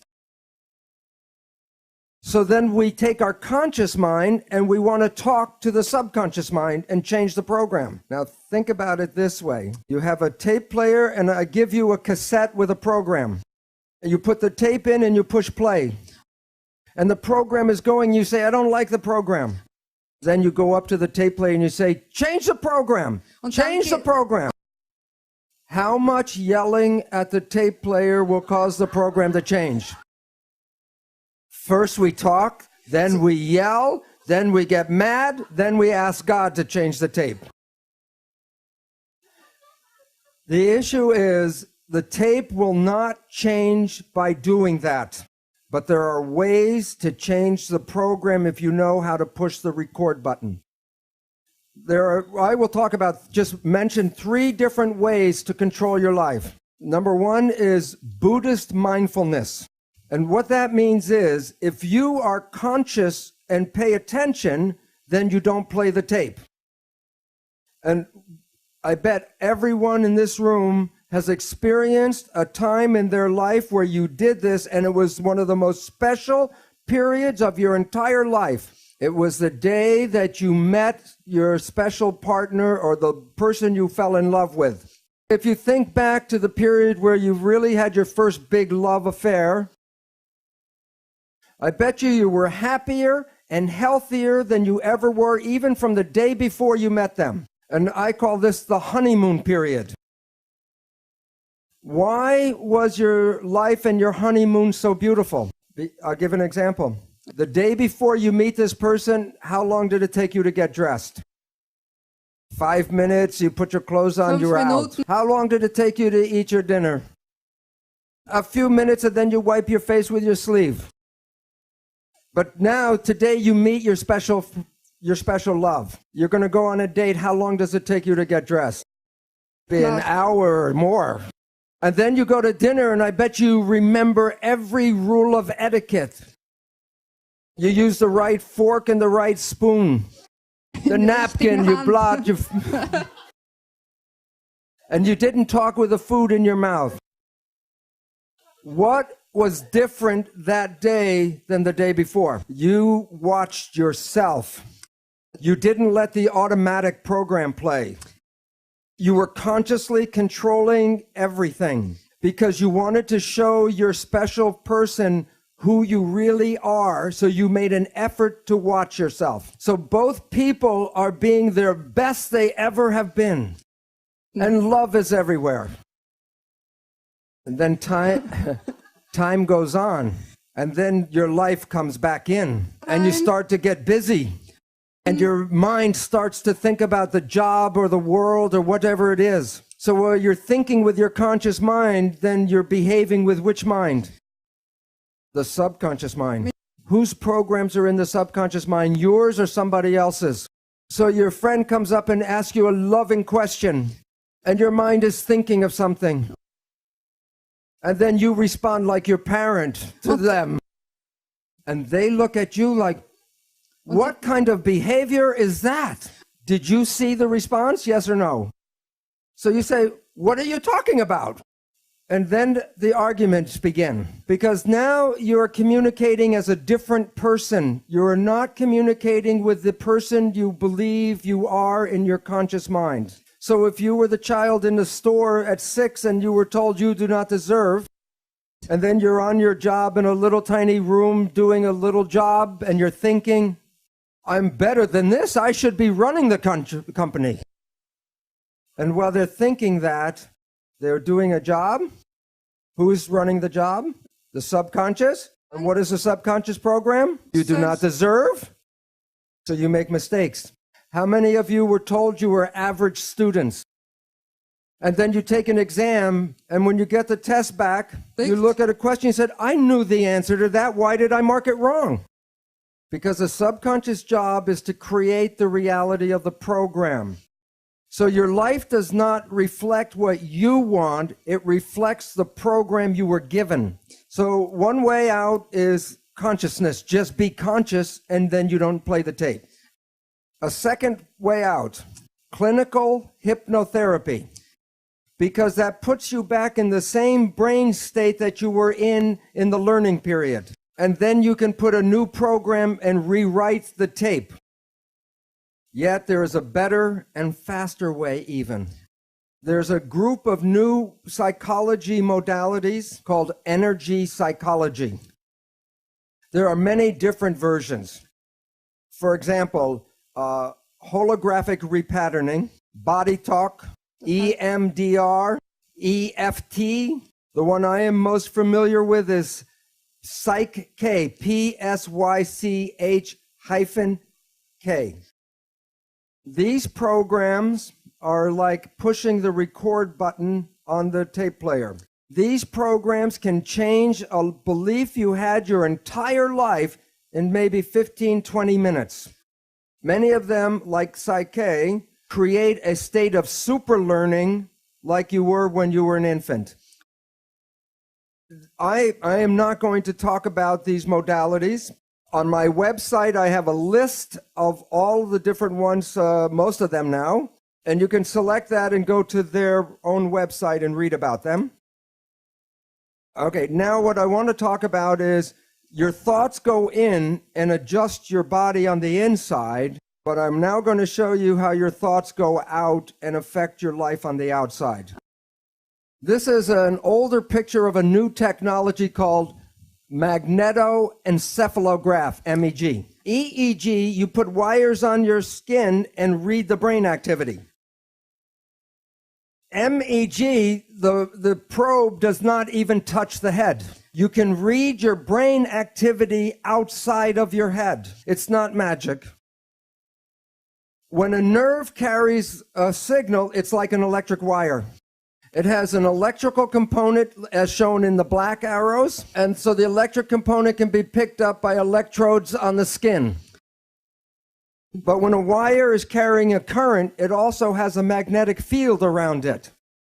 And in physics, they call it the rule of the right-hand thumb. If my arm is a wire and the current is going from here to here, I take my right hand with my thumb pointing in the direction of the current flow, and my fingers show the polarity of a magnetic field that goes around the wire. The magnetic field passes through the skin.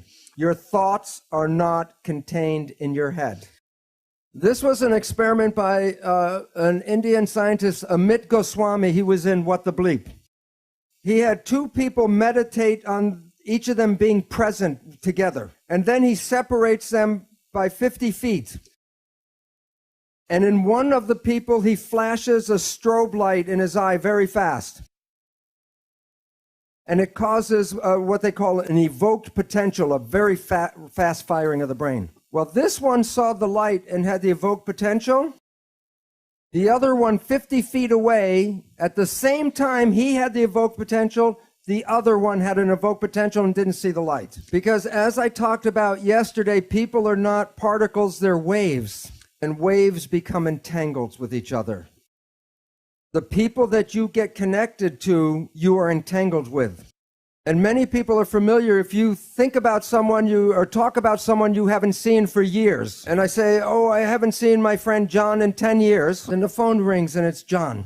Or a letter comes in the mail from John. Most people experience something like this. It's like the placebo-nocebo. When you think very positive thoughts of someone, they make an effort to get in touch with you. But it works both ways. If you have a negative thought about somebody, wherever they are, they will create negative talk about you. So it's very important to recognize your thoughts and your judgments are not just connected to you, they're connected to the people you talk about. So in this, people know that if you hit the right frequency, you can cause a crystal goblet to explode. It's called harmonic resonance, or I showed yesterday, constructive interference. When two waves are in phase with each other, remember where they meet, the waves got bigger?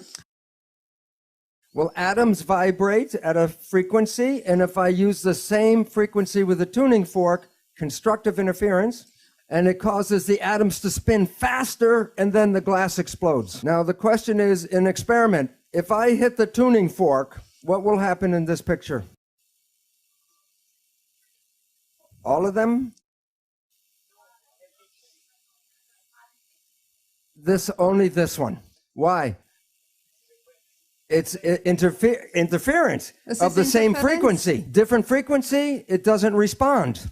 Now, you are like a tuning fork with your brain, and you're broadcasting frequencies of your thoughts. Which goblet is going to respond to your thoughts? The one that is harmonically resonant with your thoughts.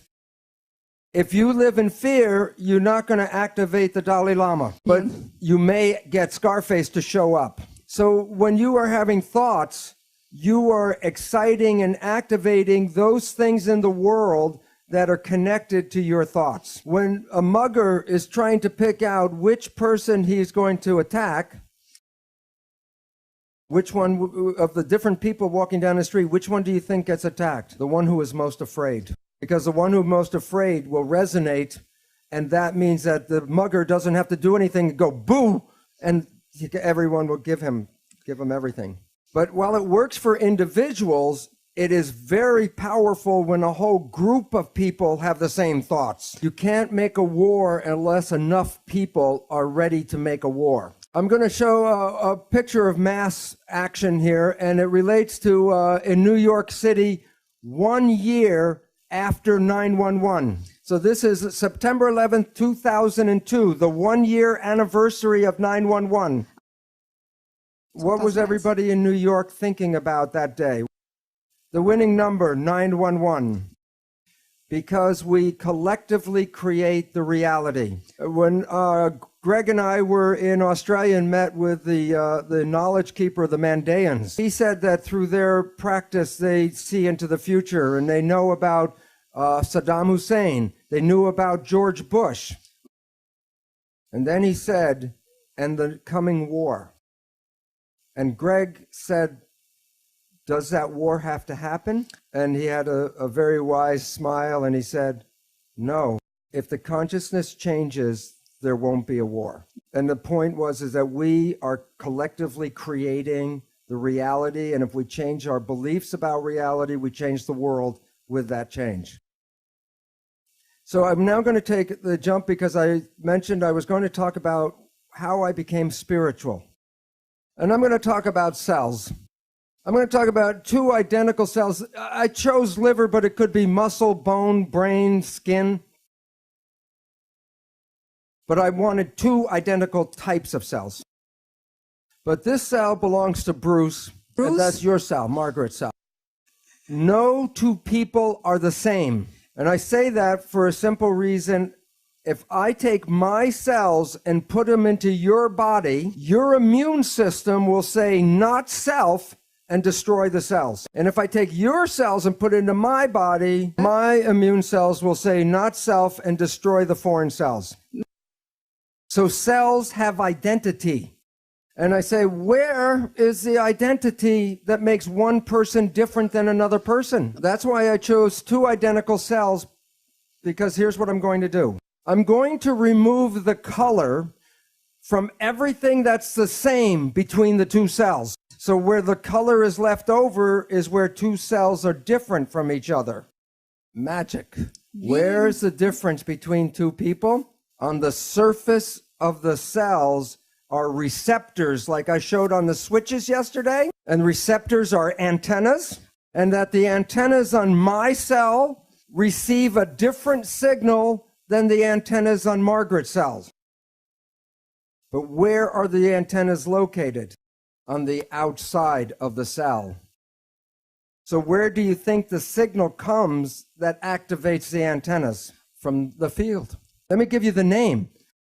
The medicine studies a small group of these receptors so they can match tissue when they want to do transplants. And medicine calls them self-receptors. What does this receptor receive? Self, a signal. And the signal is from the outside. Now, if I take off my self-receptors, I have no identity on the cell. I can take this cell and implant it to anybody, and it will not be rejected. It's a liver cell, not anybody's special liver cell. But if I take Margaret's receptors from her cell and put it on my cell, whose cell is this? Margaret's, yes, because if I put this back into my body, I reject it. But if I put my cell with her receptors in her body, it's accepted. I transfer ownership by transferring the antennas. Now, I want you to pretend that the membrane, the membrane of the cell is opaque. No light can get in. If I put the cells in white light, what color will be in here? Nothing. So I put it in white, it's dark. But now I want you to pretend that the self-receptors are like sunglasses. So what color is going to come into my cell? What color? Green. And what color comes into Margaret's cell? Orange. Right.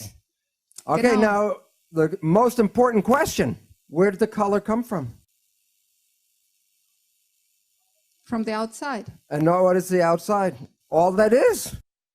And why is it important? Because if my only lets in green and Margaret lets in red, my green came from where? The white light. Where'd the red come from? White light. The spirit is a piece of the whole that comes into you separate from the other person who gets a different piece. Okay, now here's an interesting question. If I kill the cell, did the green frequency disappear from the white light? No. What's the point? The identity came from outside. If the body dies, the identity is still outside. But if a future embryo comes with the same self-receptors, what broadcast does it read? The same broadcast that provided for this one. You don't die because you're not inside yourself. You're part of the whole thing. And therefore, you're a part of this. You can never be separated from this because you are a segment of that. And when I understood this, I realized I was immortal in my identity, because the identity and the cells are not the same. And by this guy, I got very excited because I didn't believe in this stuff, but the science was very clear that the signal came from the outside that made differences between people. And so at that time, maybe I had too much time on my hands. I asked my cells, if I'm already out here, why do I need this? And my cells gave me the answer. My cells said, if you're just a spirit, what does chocolate taste like? If you're just a spirit, what does a sunset look like? If you're just a spirit, what does being in love feel like? And the reason is the cells convert the experiences of the world into sensation, which turns into electrical activity of the brain, which connects to our source. So the most important thing I learned at that moment was this place is for us to sense and taste and smell and touch and experience and love and live this planet while we can. And what happens when we live in fear? We shut everything down and the life is wasted. And the point about this is each person is like a frequency of the light. In refraction, white light, when the white light comes in, the spectrum comes out. If I push the spectrum in this way, what comes out the other side? White light. But each one of us is like a frequency. So we vote in this room, we don't like Mr. X, and we throw Mr. X out. Okay, so we throw out Mr. X. I take the remaining frequencies and I push them back through the prism. Do I get white light? No. We, as a group, want the white light to come back to the planet. We gave the white light to people like Jesus and Buddha and Mohammed, but they were trying to teach us a lesson that we are the white light. The lesson we did not learn is that we are cells in a larger thing called humanity. We as individuals are not evolving. Humanity as a collective organization is evolving. So we have to recognize each human is a piece of all that is, and all of us together make white light. And so we are in a state in the world where we keep killing off the cells, and it's not a coincidence that as we destroy the body of humanity, that humans are suffering from what are called autoimmune disease, self-destruction. For the vibrations that affect the whole also create the same pattern in us. Okay, so the mind, let's talk about it now. That there's a super consciousness, something from the environment that plays through the self-receptors. There's a subconsciousness, which is our experiences and our instincts. Most people live their day-to-day life just using this. But if you take the superconsciousness and mix it with the subconsciousness together, that's what self-consciousness is all about. That's when you use your conscious mind and your experiences and create the life that you want, which may be different than the programming in the subconscious. And the difference between these is the superconsciousness is intuitive. When you're having thoughts, they're really out in the field. There's where you pick up your information from. The subconscious is the autopilot. It will drive the car if you're not paying attention. And as we found out, 95% or more of the day we operate with this. But when you take that one and this one together, then you're driving your own vehicle. So in conclusion, I say, well, what creates the life that we have? And the answer is spirit, the element from the field, and then the influence of the spirit in the self is the mental process. Yes. So the reality that we're experiencing right now is a combination of spiritual and mental activity. The article is called The Mental Universe, and it's from a professor of physics at a major university called Johns Hopkins University. Instead of reading the whole article, I'll show you the exact 2 sentences at the very end of the paper. The universe is immaterial, it's mental and spiritual. Live and enjoy. And this ties together all the work that Greg has been talking about in the field, the mentation, the spiritual element. It ties it to the physical body and your own consciousness.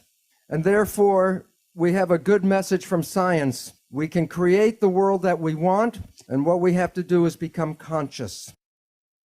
And then heaven will be on this planet right here. Thank you very much. Thank you. Thank you very much. Thank you. Thank you very much.